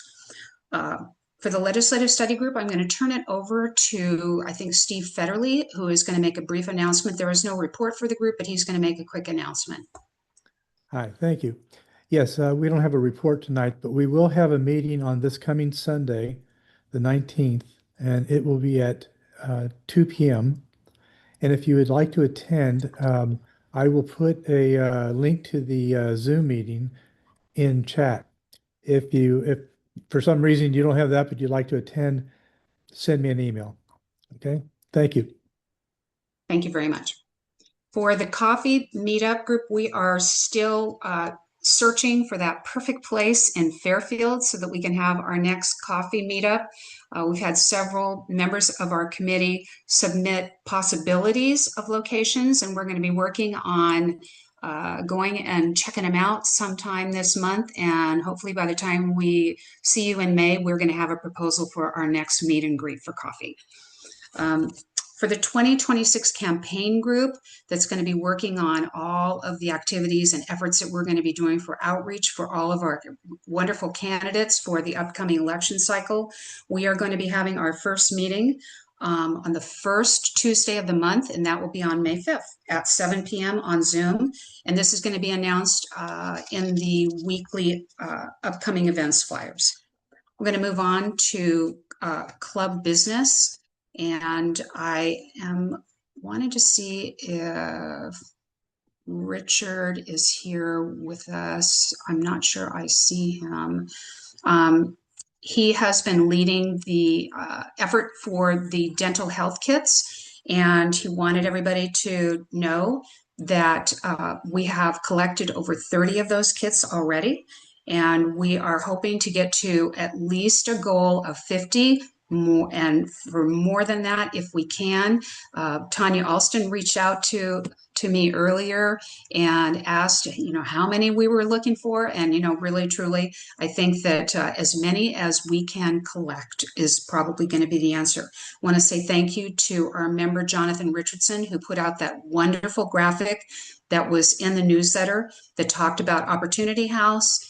Gave some information about Opportunity House and about the items that need to be in those health kits. There are 2 locations for you to drop off your kits. One of them is at 343 Fieldstone Place in Vacaville, and the other is at 1405 Ebbets Court in Sassoon. And I'm going to put the contact information for Richard in the chat if you want to reach out to him for more information. I want to move on and ask the club for another Zoom poll approval. And this has to do with tabling fees for Sassoon Pride and Pride in the Park in Vacaville. The club has the opportunity to actually table at both of those events. The first one is the Pride event in Sassoon, and that's going to be held on Sunday, May 31st, at the Sassoon Harbor. And the fee for tabling with a tent is $50. The second one is going to be Pride in the Park in Vacaville, and that's going to be hosted by the Vacaville People's Forum on Saturday, June 13th. And the fee for that event is $35. I want to circle back and say that the Pride event in Sassoon is put on by the Solano Pride Center. I want to make sure I put that in there.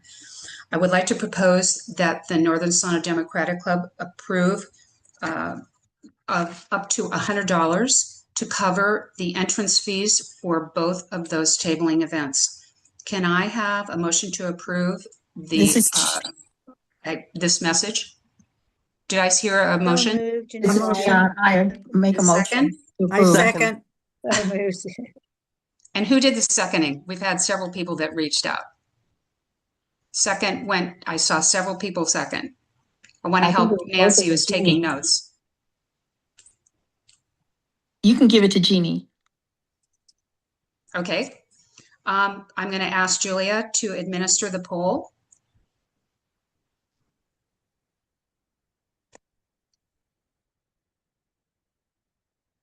Do you want to do Sassoon Pride first or Pride in the Park? Doesn't matter. Okay, Sassoon Pride is first.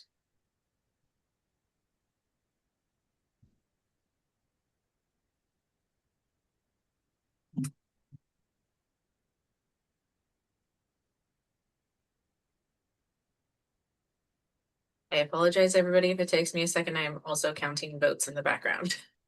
You're doing great, Julia. Okay, give everybody one more second, and then we will end the poll. Ending poll. Thank you, everybody. Now let's go back and go ahead and do Pride in the Park.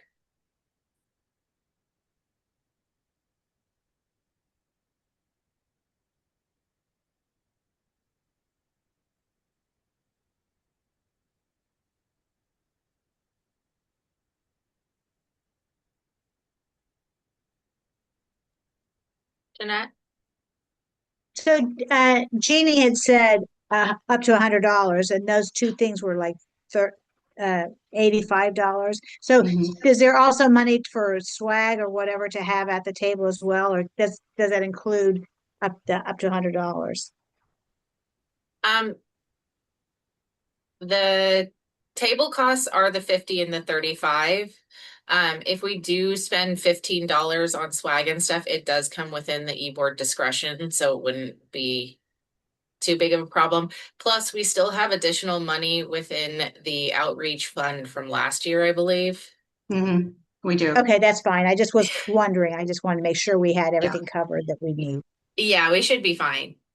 We have lots of stuff that we have saved up from our various events. And so we'll be able to fill the table with lots of cool stuff, and we'll supplement and bring that information back to the club to talk about at the next meeting.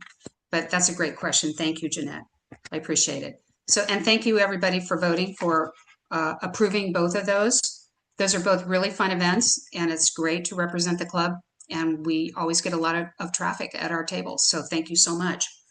Now we're going to move on to getting the approval for the endorsement postcard costs. And I'm going to ask Nancy Federley to make a quick presentation to show the endorsement. I think we will hold off on showing the postcard right now, Nancy, and we're going to just ask you to explain the costs for the postcard at this time.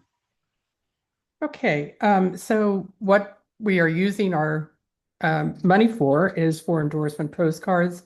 This is for specifically the primary postcard, the postcard for the primary, rather. We are figuring about 9,300 postcards to go out. They're 4x6 color on both sides. The cost for them, we did get bids for the cost. The printing costs are $575. The printing company is a union shop up in Sacramento. And the mailing and postage costs, which is really the expensive part of it, is $43.31. And then there'll probably be tax on top of it, something like that. So it's around $5,000 base, and then we'll have tax or whatever on top of that. And so that's essentially the breakdown. John, I see that your hand is raised. Yes, before we have discussion, can I please ask that any candidates or staff for our endorsed candidates be removed from the meeting?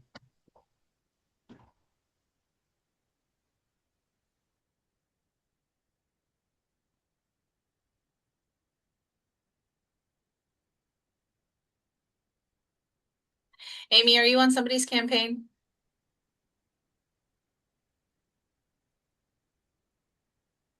Okay. No, sorry, I'm with family, so I couldn't get off of camera. I'm not.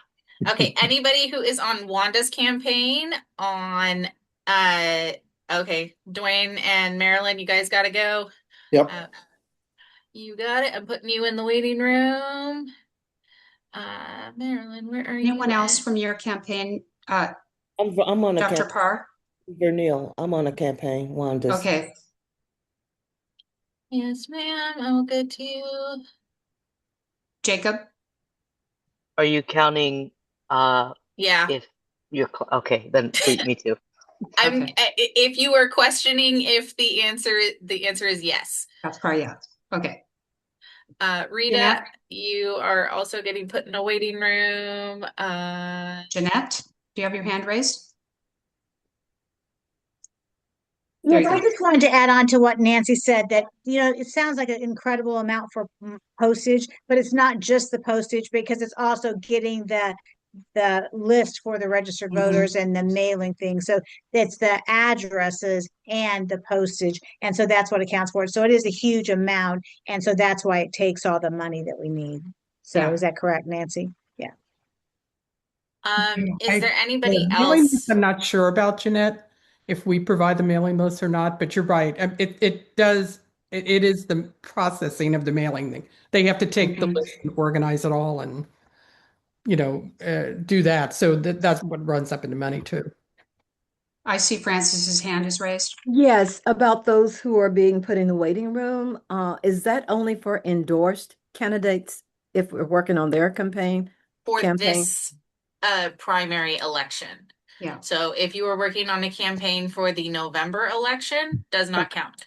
However, if you are working on Mike Silva's campaign, Wanda Williams' campaign, or Nikki Parr's campaign, Lori Wilson's campaign, or any of the state candidates. Okay, I'm good. Okay. Yeah. Yes, Kaz, I see your hand is raised. Yes, I don't know how that works, but I am putting word out for Mike Silva, so just want to let you know. You have to be part of his organizing team, not just. Okay, I don't think I am. I'm just volunteering to have things for him, and I'm also, walking the precinct. So this is not what we're talking about. Is that right? if you are in a decision-making capability for Nope. his campaign. Thank you. Okay, thanks. She says that with relief. Nope. Okay. So I think that we have had everyone. I'm surveying. Okay. I think we can go ahead and move forward with this. Thank you, Dawn, for helping us get that taken care of. I would like to propose that the Northern Solano Democratic Club vote to approve payment of up to $5,500 for the printing and mailing costs of the NSDC's primary election endorsement postcards. Can I have a motion to approve? This is Gian McDougal. I'd like to make a motion to approve. Thank you, Gian. How about a second? I second. Second. Thank you, Wow. Kathy Fatinos. Any discussion? Seeing none, I'm going to Tanya ask has a Juliet. question. Oh, Tanya I'm has a sorry. question in chat. Did I miss a hand raised? Tanya has a question in chat. Please remind me of the reason for selecting 2 districts and which cities cover those districts. I'm sorry, I was not able to hear. I'm sorry, Julia, did you hear the question? I didn't. I can answer it. Okay. So the question is, why are the 2 supervisorial districts are the only 2 districts that we are endorsing for this election? And that is because they are the only 2 that are up in this election. We generally do not endorse in District 1, which covers only Vallejo, but we do generally endorse in the other 4 supervisor districts. So the cities in which they cover, District 3, which is where Wanda is currently serving, covers Fairfield, Sassoon, and that's about it. Some of the unincorporated areas, but kind of that Fairfield, Sassoon areas. District 4, which is currently being represented by John Vasquez and Mike Silva is running for, covers Vacaville and Dixon. Part of Vacaville and Dixon. So those are the 2 supervisors districts. Tanya, did that cover your question? Yes, and I typically know what the districts are, but I just wanted a better understanding of why it was just those 2. Thanks. Thank you, Julia. I appreciate that. I don't see any other hands raised right now. So I think I'm going to ask you to go ahead and administer the poll, Julia.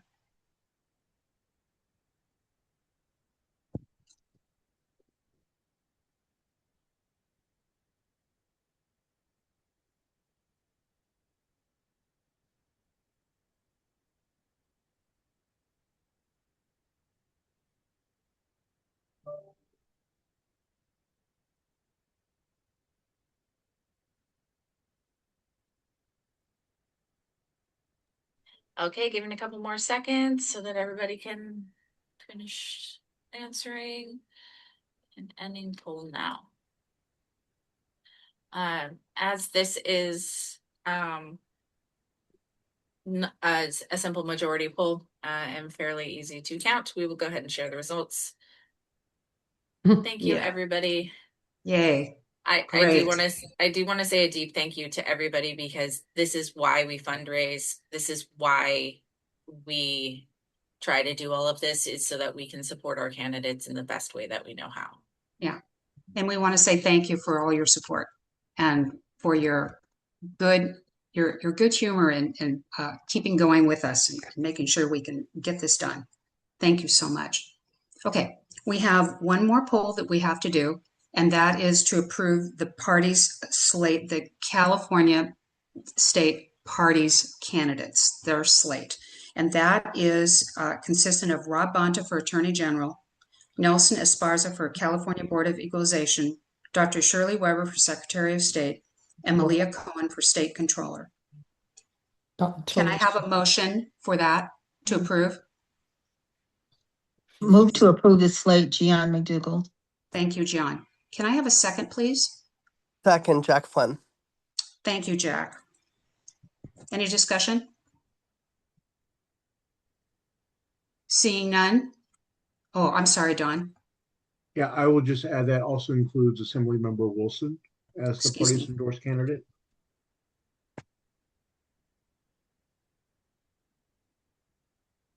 Any other discussion? I'm going to ask Julia to go ahead and administer the poll.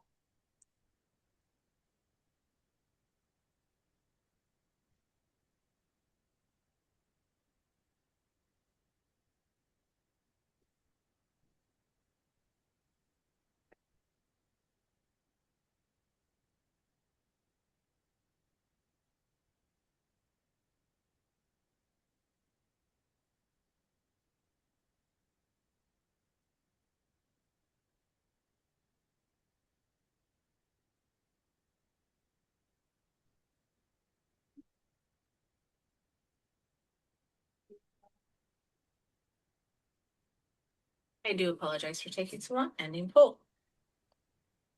Wonderful. I And think we can let everybody back in at this point. yes, I will share the results. Thank you, everybody, for voting. Thank you so much. We're going to move on to the announcement portion of the meeting, and I'm going to start by turning it over to Michelle Pellegrin, who's going to have a brief announcement about the communication committee. We have lots of announcements, so I'm going to ask everyone to please limit your announcement to 2 minutes or less. So I'm going to turn it over to Michelle. Okay, great. So the communications committee met about a week ago. It was a really good meeting. We're turning into a small but tight working group. Our goal is to get messaging together for the upcoming election and to get consistent messaging so that all the clubs can participate. And whatever we do, the clubs can use in whatever channel they have, whether it's websites, Facebook, Instagram, newsletters. And the more the clubs are involved, the better the result's going to be.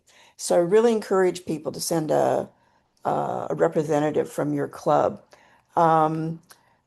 People came up with a few things that we want to stress the importance of local races. Amber's talked about that. Gian talked about it again to make sure we were focusing on that. So that's important. We're talking about having classes for the different media tech things because we all don't know what we're doing. And we also were looking for younger people to help with that, to kind of buddy with us. And right now we're looking for someone who knows Instagram. So if you know anyone who knows Instagram and wants to teach us, that would be great. The next meeting is May 4th at 6:30. It's only an hour long. And a working group's meeting tomorrow to go over our website. So that's it. Thank you, Michelle. Would you put your contact information in the chat for us? Sure, absolutely. Thank you so much. Next, we're going to be hearing from Congressman Thompson's Woman of the Year for Solano County, club member Margie Stern.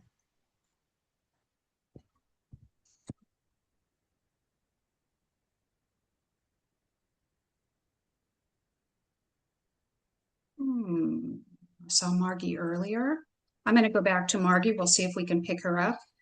I'm going to turn this over to Mary Vasquez for an announcement about some upcoming events for the Vacaville People's Forum. Hi, everyone. Thanks, Jeannie. Hope everyone's having a good Monday night. Vacaville People's Forum is hosting a candidate forum Wednesday, April 15th at 6 p.m. We will be hosting the candidates who are running for Solano County Board of Supervisors District 4. Karen Nolan is our contact for that. So if you have any questions about that, you can contact Karen. We have sought questions from community members, and 2 of the 3 candidates will be participating. One is unfortunately busy, and I'm sure you all can guess who that third candidate is that won't be attending Wednesday night. We also have 2 other events coming up for Vacaville People's Forum, rounding out our last few events for the year. We have BU, which is a special needs an inclusion and special needs resource fair on Sunday, April 26th from 11 a.m. to 3 p.m. at Andrews Park. And then, as you all heard, Pride in the Park Saturday, June 13th. Hopefully, I'm getting all these dates right. June 13th from 12 to 4 p.m. also at Andrews Park.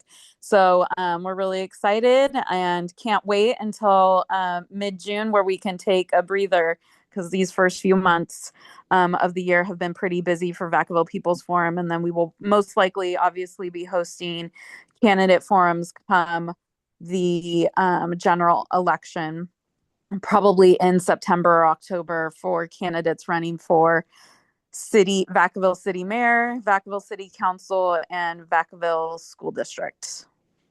And I don't think I missed anything. I think Karen's also on if there's any questions about any of our events, but hope to see you all out there.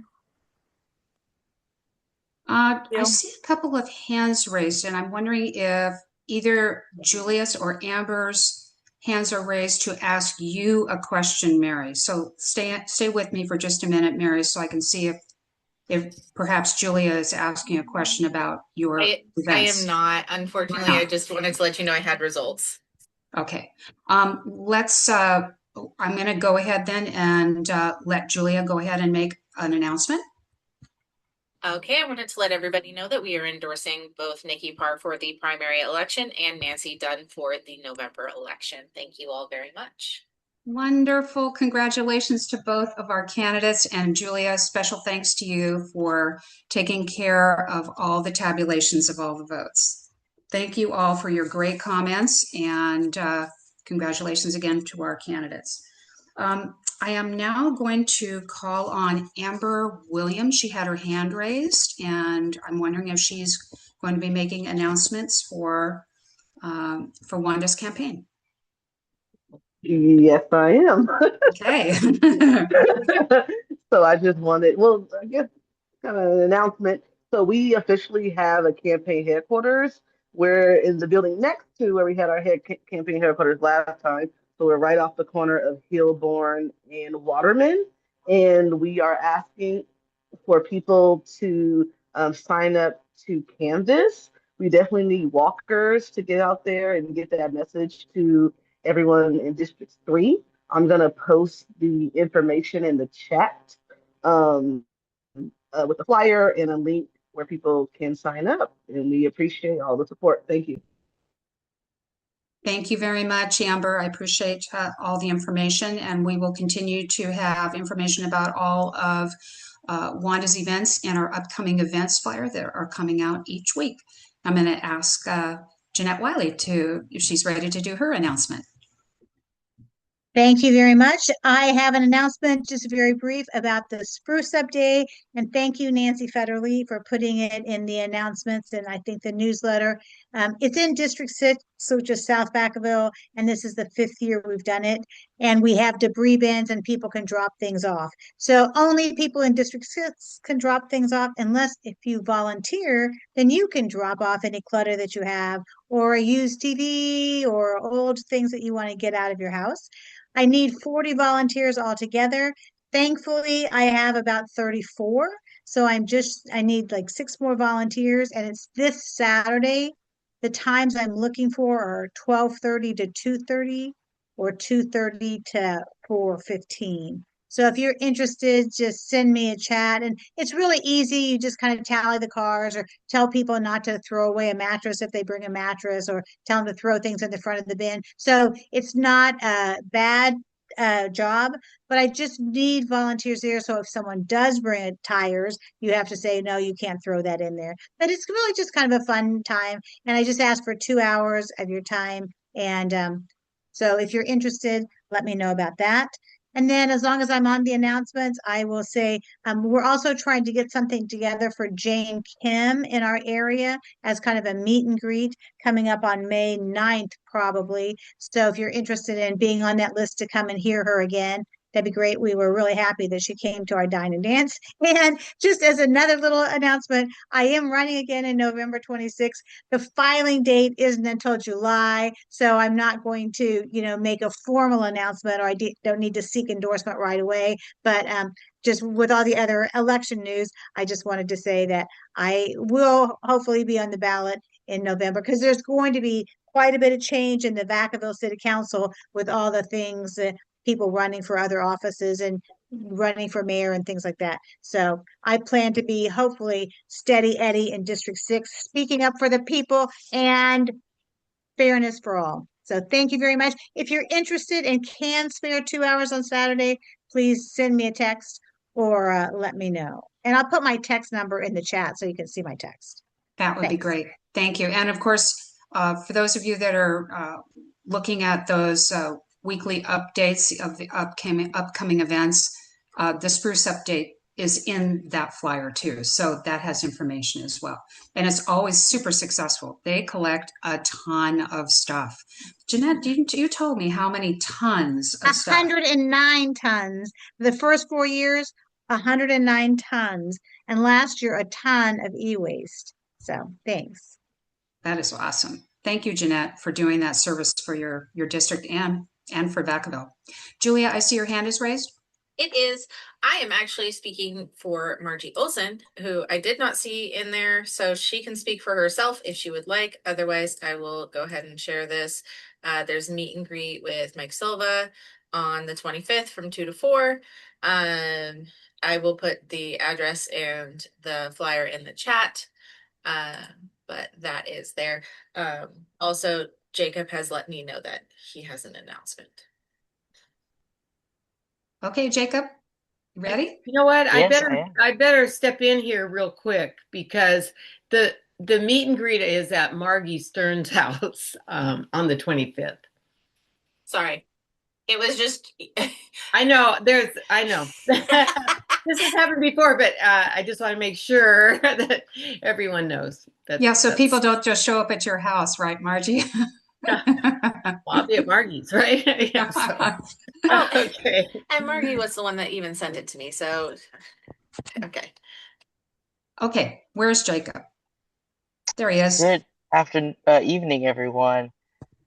Just wanted to share that Apapa Solano is hosting a candidate forum for Supervisor District 3. We have all 3 candidates for Supervisor District 3 confirmed, that being Mayor Moy, Deputy Parker, and Supervisor Williams. That event starts at 5:30. The forum itself begins at 6. Refreshments and will be provided. It will be at Solano Community College, Building 1400. If you are planning to attend, please RSVP. You will be provided information about parking. It is a free event. We just ask that you RSVP in advance, and I did provide the information into the chat for you all. Thank you, Jacob. I am looking. I have an announcement, but I want to make sure everybody else has their chance before I say anything. Any other announcements? Please raise your hand now if you have anything that you need to share with us. If not, I am speaking on behalf of Richard White, who is campaign manager for Michael Silva. And he wanted to let everybody know that there are yard signs that are available for District 4 residents. They're going to be 15 4x4 signs that are going to be delivered this week. And they're going to be installed at 10 sites in Vacaville and 5 in Dixon. Audra Orr is leading the installation effort.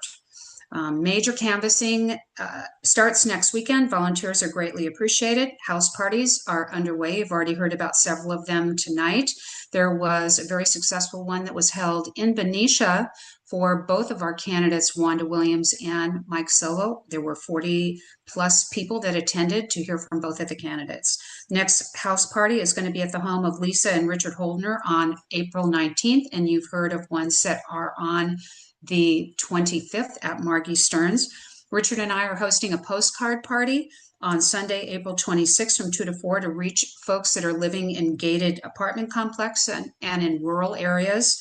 There are nearly 300 postcards that need to be written. We will have the postcards and we will supply the postage, and all you have to do is come, have something to eat and drink, and to write out the message that we will provide for you and after we've given you the addresses. If you know of anybody who wants to participate, you can get information from Richard. I'm going to put his contact information in the chat. And if there's any way that you would like to help with the campaign, please feel free to contact. Thank you for everything that everybody has already done, and thank you for everyone who has volunteered to do house parties. We'll continue on through April and into May. So thank you so much for that. I am looking to see if we have any other people that want to announce. Oh, I have just gotten a little blurb from Nancy Federley. It looks like we can show you the postcard now that we have finished our endorsement process. So I'm going to turn this back over to Nancy so you can see the postcard that's going to be going out. I'm going to turn it over to Julia to put the postcard up. Oh, Julia. Which one am I putting up? Sorry. Oh, it's the one you already sent me. Sorry. Hold on. You've been getting lots of stuff, Julia. I know. You've been displaying stuff all night long. I've been doing my best, guys. And you are doing a great job. Okay, let's get this zoomed out so everybody can see it. Okay, share.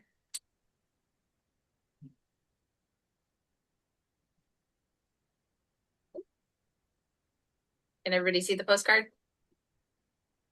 Can you make it a little bit bigger, Julia? Mm-hmm.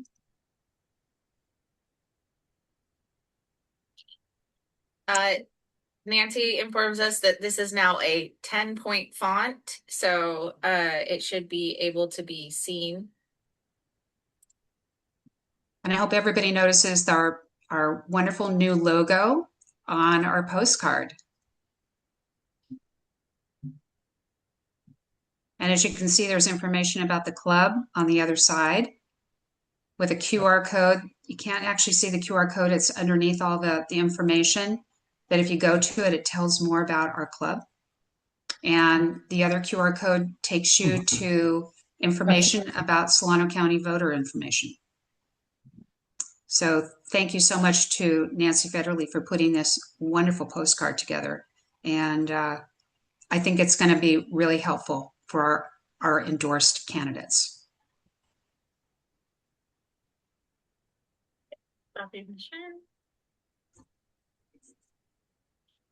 And then, Jeannie, I just had one final thing to say that I put in the chat already. If you have not joined or followed our Instagram or Facebook, I have put those links in the chat. If you are on your phone, you just click on the link and it'll take you over to the app and you can just hit follow. We had to fully restart our Instagram page. So top to bottom, it had to fully be redone and had to get new followers. We're almost at our original follower count. We're probably about 40 people off of it. So we're looking pretty good. But we want to really make sure that those follower counts are up a little bit higher so that we actually get into more people's. Dawn, I see your hand is raised. Yeah, yeah. I just wanted to comment briefly on the news of the weekend and say, obviously, that it's been a fast-moving 72 hours. As you all know, Congressman Swalwell's past was reported in the news, and in fairly short order, he withdrew from the race for governor and then resigned from Congress. And so I please the differences between our party and the other party in responding to these issues. I thank those of you who provided your own feedback to me. Several of the chairs responded and were among the many messages that went out encouraging him to withdraw. But I do want to comment. There were some unfortunate comments being made about the survivors coming forward at this time. There are others here who are more better equipped to talk about this than I, but survivors are going to come forward um, in their own time. And my understanding is that for many victims of these attacks, that you know, giving public testimony is itself traumatic and reliving the events, and many don't want to re-traumatize themselves unless they find it very important. And unfortunately, being a front runner for governor is an important thing.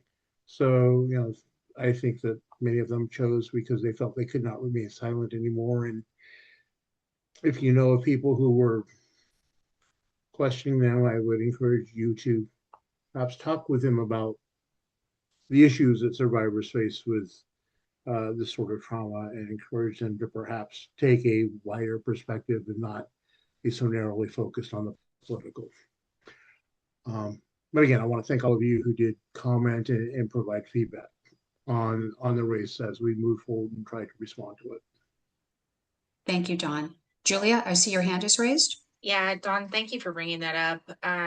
He has Swalwell has dropped out of the race and he is resigning from Congress, which is all, quite frankly, what he should have done already. I will just say that the amount of people that I saw saying this is some MAGA operative saying something or whatever else. The thing that you really have to understand is that a lot of these women, and quite frankly, young women, face is a whole career backlash, because these are interns.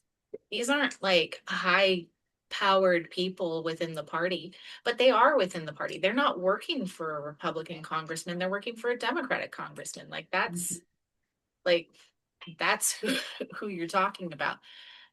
So I start with the assumption that people aren't gonna lie about this and let them prove me wrong, rather than starting with the assumption that they're just lying to damage somebody, because it's not unknown, but it's pretty freaking rare. And Tanya, thank you, because literally, apparently, it was a well-known secret. All of these members of Congress knew not to let their young interns go to Swalwell's or Gates's office. So you're not just protecting people, you are literally enabling this behavior to continue and the next person to get hurt. So these people in power really need to be taking a look at themselves. And what are they going to do the next time? Because this man was taking a position and consistently hurting. So. Thank you, Julia. Yes, Kathy. You're muted. Yeah. And I think you also have to take a look at the fact that this Congress voted no to stop funding these congressmen who are actually doing this abuse. They voted no. They don't want it. They don't want to stop. I don't know that they don't want to stop it, but they don't want it out there that they're doing what they're doing. I think that this lack of transparency with this, and it's not even this Congress. This isn't the first time they voted no on this. Their Democrat Congresses have. I think this is a good old boy situation that we really have to fight to change. That's all. It's just very sad and depressing. Thank you, Kathy. And I appreciate the fact that we are having this conversation. It has been a very troubling experience, but I am very glad that he has resigned quickly. And I think that was really important, and that our party needs to move on, and we need to keep our eyes open, as Julia is saying. These things are happening, and it should not be covered up. And we need to do better with that. But I do want to say one thing that I found to be a ray of hope and light that has just happened in the last couple of days, and that is the election in Hungary.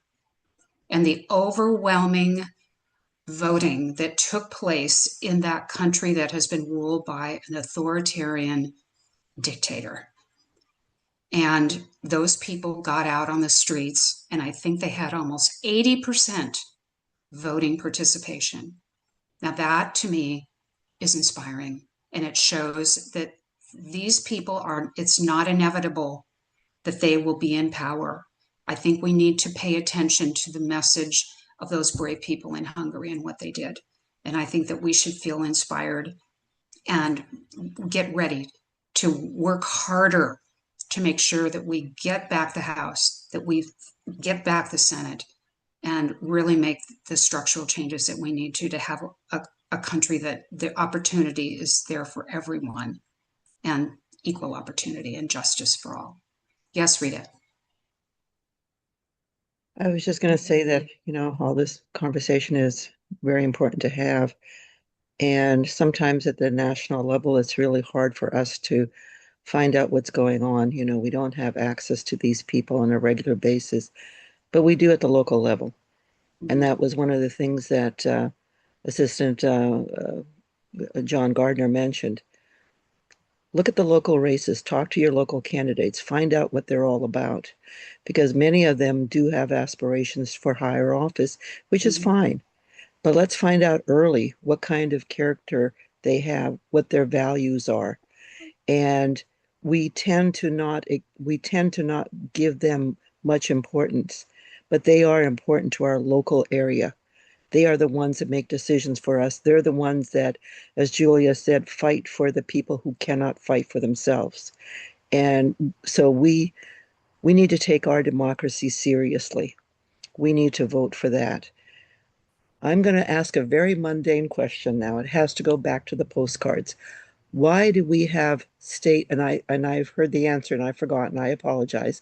Why do we have state people on our postcards? Don't they have enough support at the state level?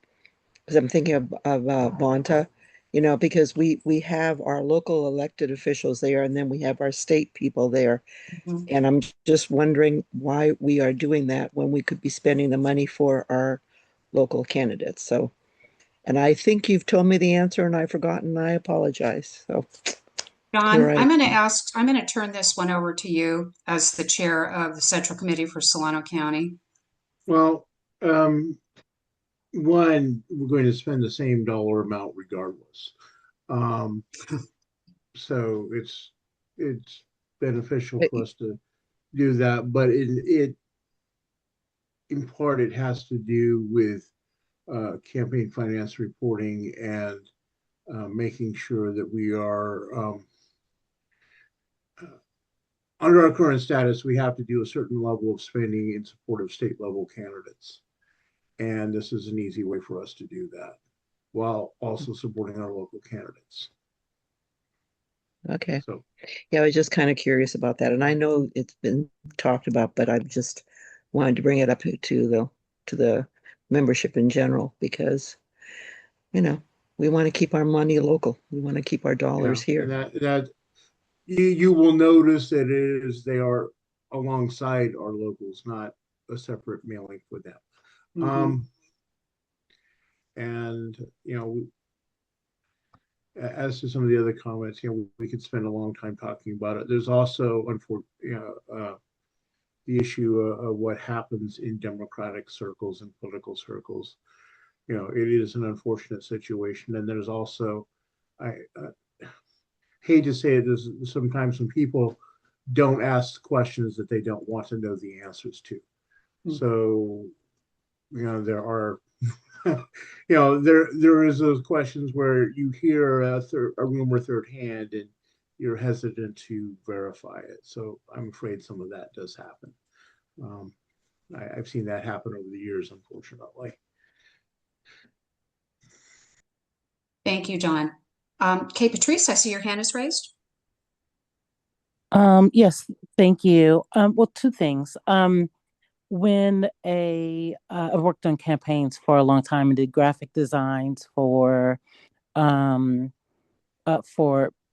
ballots, for lack of a better word. So that's the thought that marketing wise, people will bring that whole postcard to the poll, or sit it in front of them and just match it up. So it does give, um, and then there will be names on the ballot that and some that you don't, and it kind of the names that you do know gives credibilities to those that you don't. So anyway, there's a little bit of marketing, um, uh, campaign 101. But what I initially raised my hand to say was, just that postcard is so beautiful. I love the logo. Um, is there a small amount of dollars, because it goes such a long way, to be able to post that online and boost it, do especially for our local candidates, do like highlights on them with the picture and a little bit of who they are and what, um and to vote for them and boost that. um yeah. Do we have a small amount, a few $100s to be able to do some boost? I can Well, answer that. yep, I'm going to turn that over to you, Julia, So social we media can person. absolutely do the posts. Unfortunately, we have to recertify our page in order to do boosts. So no, we cannot boost right now. It isn't about the money. If it was the money, quite frankly, I could put it up to the club, and if it's less than $100, then the e-board can approve it. Um, so it's not the money. I would be happy to spend the money. Unfortunately, because of the rules around political posting on Facebook, uh, and the fact that my married name and my maiden name are in different places on different things, it has been difficult for me to verify. The challenges of being a woman, I'm telling you. Like, it is never ending. But so that has been a challenge. I'm still working on it. I'm still working on appealing the whole process. But no, we are not verified in order to post or to boost posts. But we will do posting regarding our endorsements and make sure that we have great posts to go out to our followers and get those naturally boosted through our uh, members.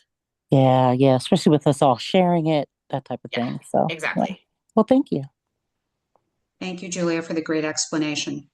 I'm looking to see, I think we have heard from everyone. I want to thank everyone for their patience and good humor tonight. We covered a lot of ground. We heard from a lot of people and made a lot of decisions.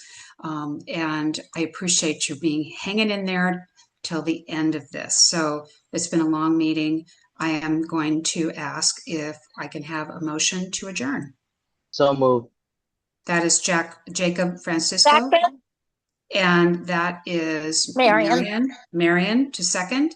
All in favor to adjourn, please say aye. Aye. Aye. Aye. Bye.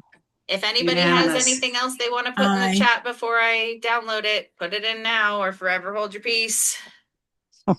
You will be getting this from Nancy tomorrow. So after this meeting, Julia is going to hand it all over to Nancy, and I will be sending it out tomorrow. So with that being said, thank you all for being here, and have a great rest of the evening, and we will see you next month. Thank you so much. Thanks for being here. Take care. Thanks, everyone.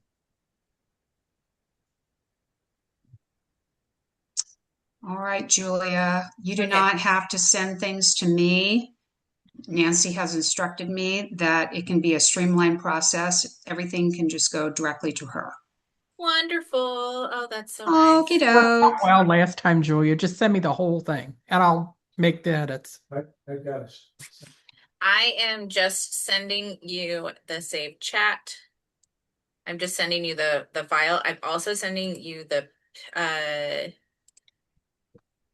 image files that were in the chat. Oh, shoot. You know what? I was so busy during the meeting. Nancy, I will need to get you Richard's contact information Okay, that's for Mike Silva. I'll send you an email. just email to me. Okay. Nancy, chat. And That send. postcard just is so amazing, Nancy. It really looked beautiful on the screen. It was really nice. I think I'm going to people get were right really on happy. it. I'm going to contact her this week. Yeah. It looks lovely. Everybody did such a good job. Nancy, you have that in your inbox. Okay, So thank you. I believe, guys, we're literally about 40 people away from our original Instagram following. So That's great. Good we job, have Julia. we have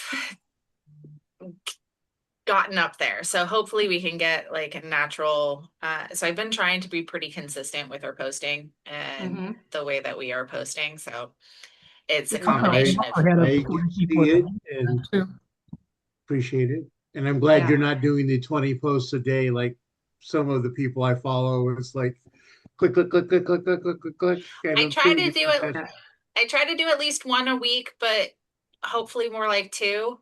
And have a combination of like the flyers and the pictures, because people like seeing the pictures. They don't necessarily like seeing the image files as much. I am noticing that a lot more people are commenting on video clips are good too. Yeah. I'm noticing that people are liking the stuff on Facebook too. I'm seeing that a lot. I was telling Jeannie this, but we had a post go into Republican circles and it got pretty nasty in the comments. Yeah, she was battling the bots. Yeah. I deleted something like 120 comments. That's crazy. So it got really, really out of control there. And there was a lot of R words and a lot of homophobia, and it got gross. That's bad. And so I'm trying to just decide which R word they would decide to be using this around, but with regards to developmental disabilities.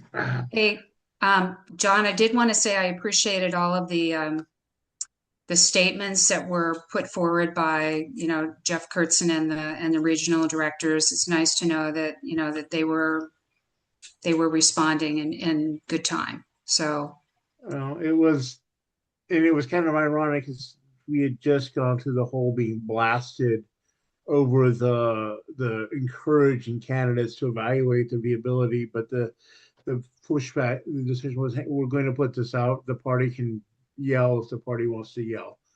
And I mean, you quite frankly, I don't know if for those of you who are watching it saw the milk toast statement that Rusty put out in the beginning of consider your way forward, when it was like there's nothing to consider. You've been credibly accused of assault.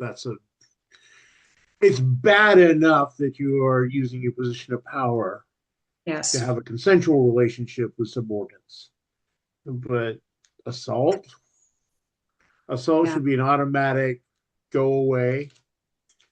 More than go away. I think that there are actually, it should be police action. Yeah, I actually think that that's going to happen, Julia. Wanting criminal prosecution and wanting somebody to give his wife a pair of rusty garden shears. I mean, honestly, who says his wife didn't know? Like, I'm just really tired of a lot of these people getting passes. And quite frankly, like enough of these people talking about how, oh, well, I heard whispers about it. It's like, why do you think I ask these questions that I hear whispers about? I'm going to ask because quite frankly, like we cannot just sit there and not ask questions about whispered stuff that's going around. Like it just needs to be made public. Unfortunately, according to some of the stories I've read, that he looked people in the eye and denied them, bald-faced. Really? And they thought he was credible, and that sucks. Yes. I mean, because unfortunately, I do. Sorry. No, it's just how many times are you going to believe these fucking men? Because I was just thinking about it. This is and I don't really know Eric or anybody, but this is the fourth time I've been around a case where someone's been credibly accused. And one of them I was caught completely by surprise. And still I'm a little surprised. because, but the other two were people that you kind of knew you're sleazy. And I didn't know, I didn't know any of their details, but it's like Eric Bauman I knew was sleazy. Didn't know that he Yeah. was molesting men, but I knew he was sleazy, and we all knew the rumors about Jim. And Gross. and it's like, I'm just hoping it's going to move forward now. I mean, and that he didn't say he was going to fight the accusations and hung out. I mean, at least it's kind of like rip the Band-Aid off and get him out of the way. well, yeah, I mean, he's innocent until proven guilty in a court of Yeah. law and all that, and he can Mhm. have a legal defense, but as long as he's done politically, Yeah. you know. So anyway, guys, this was a really long meeting and we did a whole bunch of stuff. So thanks for everybody that what they did. I think it went pretty well. And we got a lot accomplished. So thanks for all of you. Thank you all. See you guys next time. Thank you. Good night, you guys. Christina and the paper that I'm in Sacramento on Wednesdays and Thursdays, so it'll be hard to get to the check to you. What did you say about Christina, Dawn? I'm sorry. I'm just saying that as we're dealing with this, that remember I'll be working in Sacramento, so I won't have access to the checkbook on Wednesdays and Thursdays. So we need to kind of be aware of that.